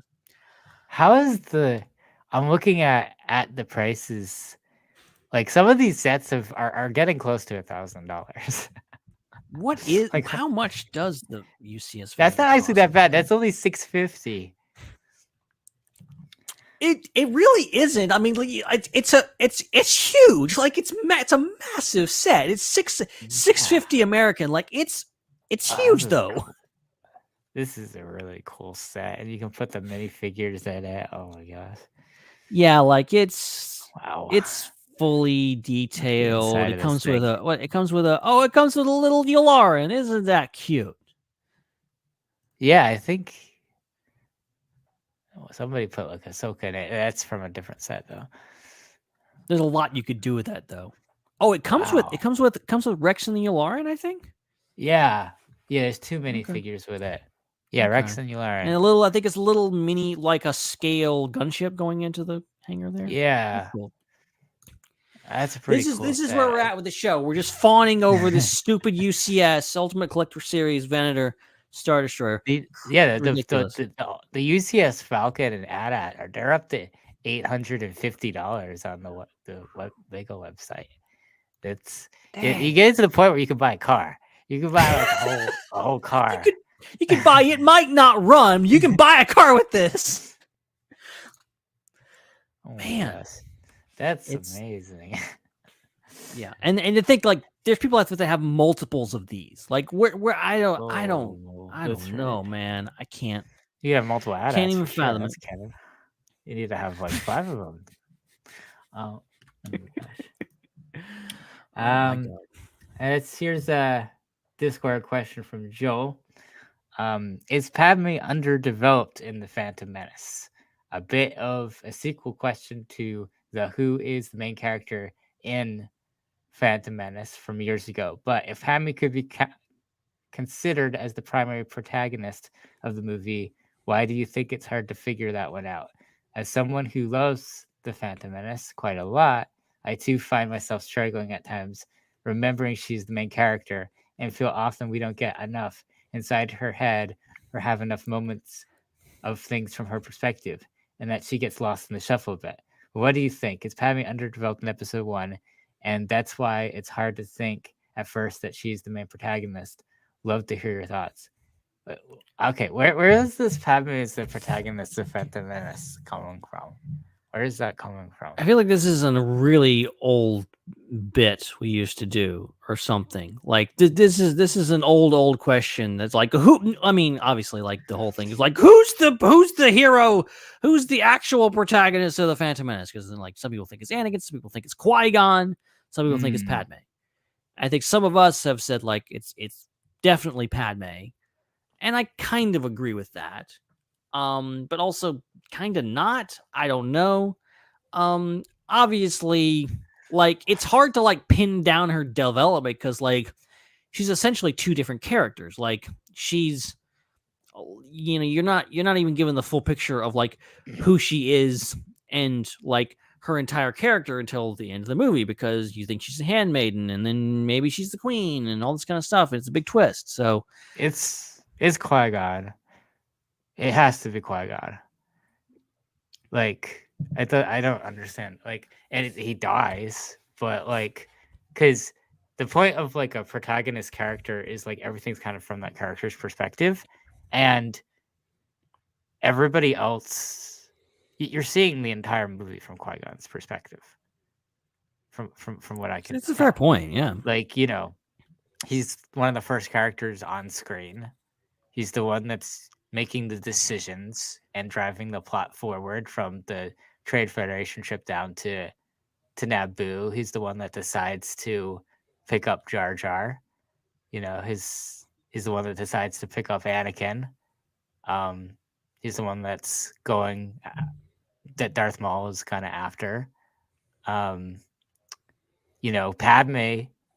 you don't know who she is because he doesn't know who she is. It's not Anakin because Anakin's not in the first part of the movie. And you don't, once you get to Anakin, you don't really shift to his perspective. You shift to what Qui-Gon's perspective of Anakin is. You don't see Anakin off on the side talking much about Qui-Gon, but you see Qui-Gon off on the side talking about Anakin. It's true. So it's I would say it's if there is a protagonist, I mean, it's obviously an ensemble cast. Every Star Wars movie is an ensemble cast. There's multiple characters that are the lead characters of all the Star Wars films. But yeah, if you had to pick one character that's driving the story forward in that movie, I think it would be Qui-Gon. Now, where that argument that Joel talks about does hold is, I think that she's relegated to a supporting character in Revenge of the Sith. Like, that's the thing that confuses me. Like, I think in Revenge of the Sith, I think in episode 1 and episode 2, Padme is a lead character. She's very much has a lot of agency over the story, especially in episode 2, where she's the one calling the shots in episode 2. She's the one that's telling Anakin what to do the whole time. She's making the decisions. But you get to Revenge of the Sith, and she's a supporting character. Like, she's just there to add a little bit of fleshing out to Anakin, and that's it. Like, she's not really in control at all at any point in that movie. I think Star Wars has a very unfortunate tradition of taking a prominent female character in the third movie and removing a lot of their agency and their prominence in the cast. Like they did it with Leia in Return of the Jedi. They did it with Padme in Revenge of the Sith. And they did it with Rose in The Rise of Skywalker. Like this whole idea of having a character who all three of those characters, like I would say maybe less so with Rose, but still she was a main player. Like she was a top of the tier cast member, like part of the team, and then she's barely in Rise of Skywalker. And then Padme really, that's I think probably the most egregious one. I think you can make a case like Leia's in the movie in Return of the Jedi. She has a part to play. She's not as she kills Jabba the Hutt. She does, but like that's the biggest thing she does, and it's the first like 20 minutes of the movie. And after that, she's not given a whole lot to do. And I think with Padme, like she's basically just sitting around. She's there to be pregnant and have the twins at the end of the movie. Like that's really unfortunately what it is. And I think she has a heck of a lot of agency. I think in Phantom Menace, she has a heck of a lot of agency in Attack of the Clones. I don't think she's main character material in Phantom Menace personally. I think if you going back to Phantom Menace, if you went to George Lucas and you asked him who's the main character of Phantom Menace, he would say Anakin, because that's George Lucas, and that's his focus is on Anakin and Luke, and you know that's where he stands. I think I'm not sure he constructed the movie in a way that would lead you to believe that Anakin is no doubt the primary antagonist things, because I think there's definitely things of just like, yeah, Qui-Gon is in most scenes. He's doing the most talking. He's mostly from his point of view. That's probably the strongest case for me is Qui-Gon. Yeah. Oh, so I suppose this is Joel mentioned in the chat that it's Dominic's theory that Padme is the protagonist. That's what he was referring to. That's what I thought. Might have been in a conversation I was somewhere. He's screaming at his phone. Aha! Well, we'll have to have that conversation with Dominic later, and I want to hear his thoughts. Just somebody super chat us again, or send a question again, and we'll bring it up again. Promise. Oh my goodness. We have a couple more questions. Okay, well let's hit this one from Glitzer10. They said, I have a couple questions for you guys. Number one, if the Bad Batch cause more problems at Mount Tantus, maybe even lead a clone rebellion in parentheses, and Ventress is alive, could that cause Palpatine to send them Darth Vader to take them out? It took the Ghost Crew one season and Cal a full game to incur Vader's wrath. And also, number two, spoilers for Avatar: The Way of Water. In the film, Colonel Quaritch, the main antagonist, is a clone implemented with the memories of his original body prior to the end of the first film, along with the other recons. Could we see something similar in Star Wars, like the clone of Jango Fett, or even a failed clone of Palpatine having the memories of the original? They go on a journey to avoid going down the same path as the original hosts.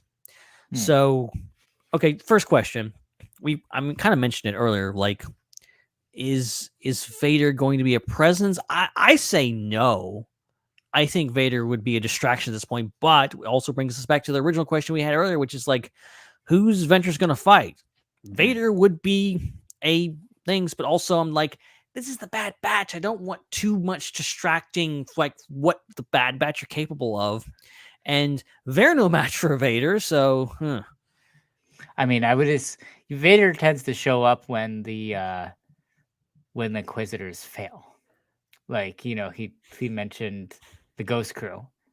They took out the Grand Inquisitor. Mentioned Cal. You know, he was fighting was it the second sister? I think one of the sisters. A couple Inquisitors, yeah. Yeah, a couple of them. So, I think the fourth sister was here. I don't know. The numbers, I need to refresh myself on the numbers. I for the life of me, I couldn't tell you which sister or brother goes with which. Every trivia question needs to be a number of an Inquisitor. Yeah, you really stumped me on these stupid Inquisitors. I would. You just freaking. I had it when that game came out. I had the numbers down, and then they've added more since then, and now I can't remember. Yeah, every year they add a couple more numbers, and it's just ridiculous. Yeah, because you got the one from from the Tales of the Jedi, and then you got the one from Kenobi, and so yeah, I think we would see some Inquisitors first if we're going to see Vader at all. So the question is, will it be one of those Inquisitors that we just mentioned, or will they come up with another number and we'll get like to 23rd brother? Yay. And also, like, are the Inquisitors even in place yet? I feel like the Inquisitors don't come into the picture like until down the line, because I feel like they need some time to like capture these former Jedi and break them and turn them into Inquisitors. Unless I want to see that story. That would be because we're supposed to assume, right, that Grand Inquisitor was a temple guard, right? That's the story they floated. Yeah, I think. So it's like it'll be interesting to actually see that, to like see his transformation and how he actually became an Inquisitor. Like that would be a cool story to see. I think the idea, because and that all goes back to that Clone Wars episode was Children of the Force, where Palpatine's like trying to steal babies, and like the whole idea of like maybe raising these kids, like maybe he's been doing that in the background for a while. But it seems to be the implication with the Inquisitors is that they are mostly former Jedi. So I don't get that they're like raised from birth to be Sith acolytes or whatever else, but maybe that's the case. I don't know. Yeah, that's an interesting one. And then as far as like memories are concerned, the second part of the question, I don't know. I mean, there'd have to be a good reason to put somebody's memories in somebody else's body. If they could come up with a good reason, maybe. I don't know. I'm trying to think of what would be a reason why to do that. Yeah, it's like, I don't know. It's such a weird thing. Like Avatar, interestingly, does it. It's kind of like this whole like. Spoilers again, like it's like this reincarnation thing. It's basically just an excuse for them to bring back Stephen Lang as the main bad guy in that movie. I did like Avatar: Way of Water, but that's a weird tangent thing. It's worth the $5 I paid for it. No more, no less. 3 hours to spend watching it. But like I'm not sure if I like the idea of like putting that kind of stuff in Star Wars. Like, again, I don't want to be narrow-minded about this, but like it is something like Force Unleashed did this. Like I think most people agree Force Unleashed 2 was not the strongest outing, and that thing is just like, oh, he's a clone, but isn't he? And then he's got memories from his previous life, and what does it matter? And it's just like it gets too convoluted, and like that story in particular, I'm just like, just have him be the guy. Like, they're just looking for a reason because they killed him off in the first game. They had to bring him back somehow, and now he's clone, and now he's got his memories. It gets really convoluted really quickly, and I think ultimately just, the character's dead, they're dead. We have clones, but they're all different, and they don't really have Jango's memories. They are obviously their own people. I think that's what makes them interesting. So just go with that. Yeah, that makes sense. That makes a lot of sense. And then our last Ask the SWU for the night is from Kajira, who screenshot their own thread or X post or whatever it's called. It's a post on the internet. A post where they say, "OMG, could you imagine Star Wars YouTube channel doing a series of gag reels with the Bad Batch, similar to what Disney did with Toy Story 2 and Monsters Inc. What kind of gag reels would they do on which scenes?" I think that's the credits of Toy Story 2. That's the credits. I forgot they did it for Monsters Inc. But there's the whole like it's played for like, oh, it's legitimate like outtakes, but obviously it's animation, so it's like set up. But like she's talking about like, oh, well, what if? And she also adds that for each of the gag reels, it could be the Cantina music, Cantina band music that's similar to what they did with the prequel trilogy. There's some great like blooper reels from the prequels that have, I think it's from one of the DVDs of just like them goofing around, and it's the Cantina band. That would be funny. Like I'm like, I don't know, how do you do that? Like, could it be like, I'm thinking like, it's like Wrecker goes to say something, but he sounds like Hunter. something like that. It's like D Baker like mixing up the voices or something like that. I don't know how you keep it to where like you've never broken the fourth wall quite that way as Star Wars. So that would be interesting. I'm all for it. I'm all for goofy stuff, but that's thin ice. Yeah, it sounds like Star Wars Detours, and it's like if you're gonna do that, just do Star Wars Detours. All right, but that stuff in Toy Story 2 was very brilliant. It's great. It's great. Like if you guys haven't seen that, like look up the Toy Story 2 bloopers. They're great. Yeah, and but also that movie's a comedy. I'm not sure. I'm assuming there's going to be like the final episode of Bad Batch season 3 is going to be like super big, super emotional. It's going to end on like a fade out with some swirling music, and then transition from that to like and it's like goes into this like blooper reel. I'm not sure that's going to work. Maybe they do it earlier on in the season. Or just release it as like a YouTube short or something. I don't know. It's going to be Connect Star Wars all over again. Hey, and everybody knows everyone loved that. There was no complaints whatsoever.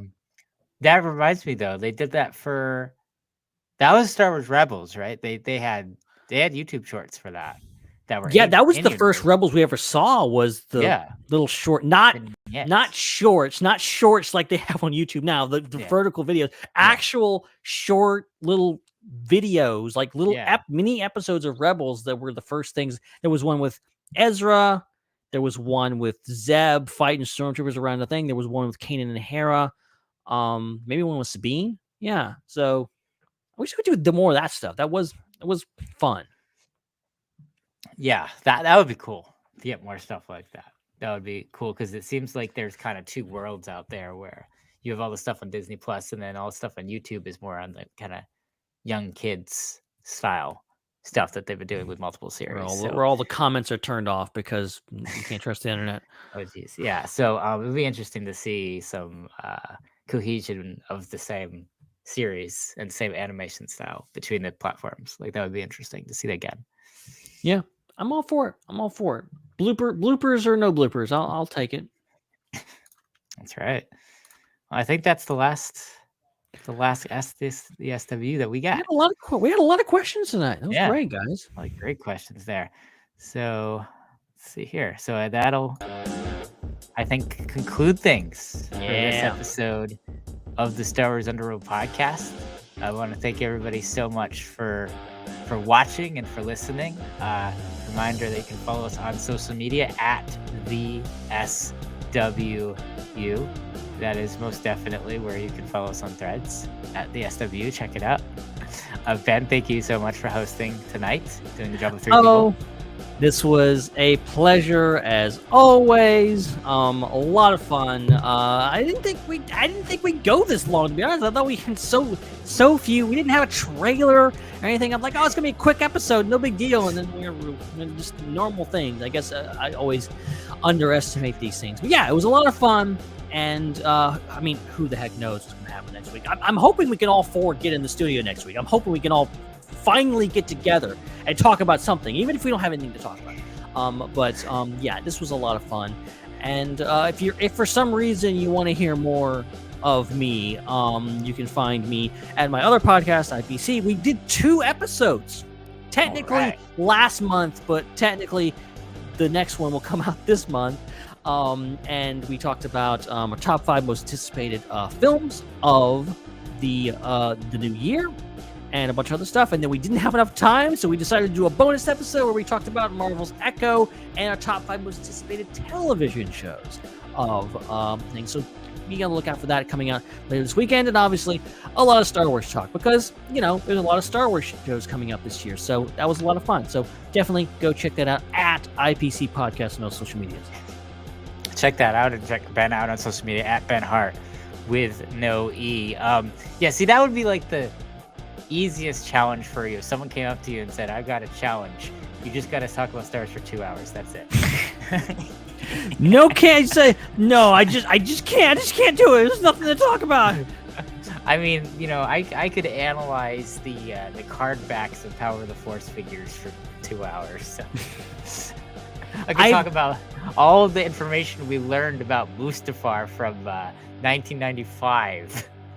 I legitimately, I think I remember once someone like, obviously, a Star Wars noob, someone who isn't in this crazy community, was like talking to me and they're like, "Oh, what are you doing?" I'm like, "Oh, I do a Star Wars podcast." And like, "Oh, a Star Wars podcast? What's all that?" I'm like, "Oh, we sit down for 2 hours, generally speaking, every week." And like, 2 hours? What are you talking about for 2 hours? And I'm like, dude, do you realize 2 hours is a good night? Sometimes it's like 3 hours or more. Like, if we can knock it out in 2 hours, we're lucky. Oh my gosh. Yeah, I've had that conversation like 20 times. Like, yes, there is stuff to talk about every week. Oh my gosh. And even if there isn't, it's still, it's Star Wars. It's infinite. That goes on forever. There's literally something called infinities. Like, it doesn't stop. Put two mirrors in front of each other. That's right. Miley Cyrus is our new co-host. And you can follow me at Seek3PO. Make sure that you hit that subscribe button. Huge thanks to everybody who sent us super chats tonight. Huge thanks to our channel members for helping everything run. Thanks to everybody who subscribed to us on your favorite podcast apps. And thanks to everybody who's over on the Star Wars Underworld Network Discord and who left all those great questions for us for Ask the SWU. Just click the link in the description. That's how you can get over there if you aren't. And then, as always, a shout out to all the other shows on our network. Check out Hannah's show, The Raeside, Raeside, which is its own YouTube channel, and Tales from Beyond the Galaxy, which is also its own YouTube channel. I actually want to give a shout out to Tales from Beyond the Galaxy because they did a really good episode recently about that, all of the controversy with the women in Star Wars fandom. Oh, thing. yeah. They did a whole breakdown of that. We kind of avoided it because it's a lot of it is dumb, but also it's great to see people like pushing back against that was great, and their episode was wonderful. Yeah, so if you want to hear more about that, in lieu of us discussing it outside of just tweets, you can go over to Tales from Beyond the Galaxy on YouTube and Twitch and check out the recordings of their stream that they did about that. It's pretty excellent, pretty awesome. And of course, you can check out Ion Cannon and Tractor Beam right here on the Star Wars Underworld YouTube network channel. All right, so that is it. We are out of here. But until then, for Ben, my name is Chris, and may the Force be with you.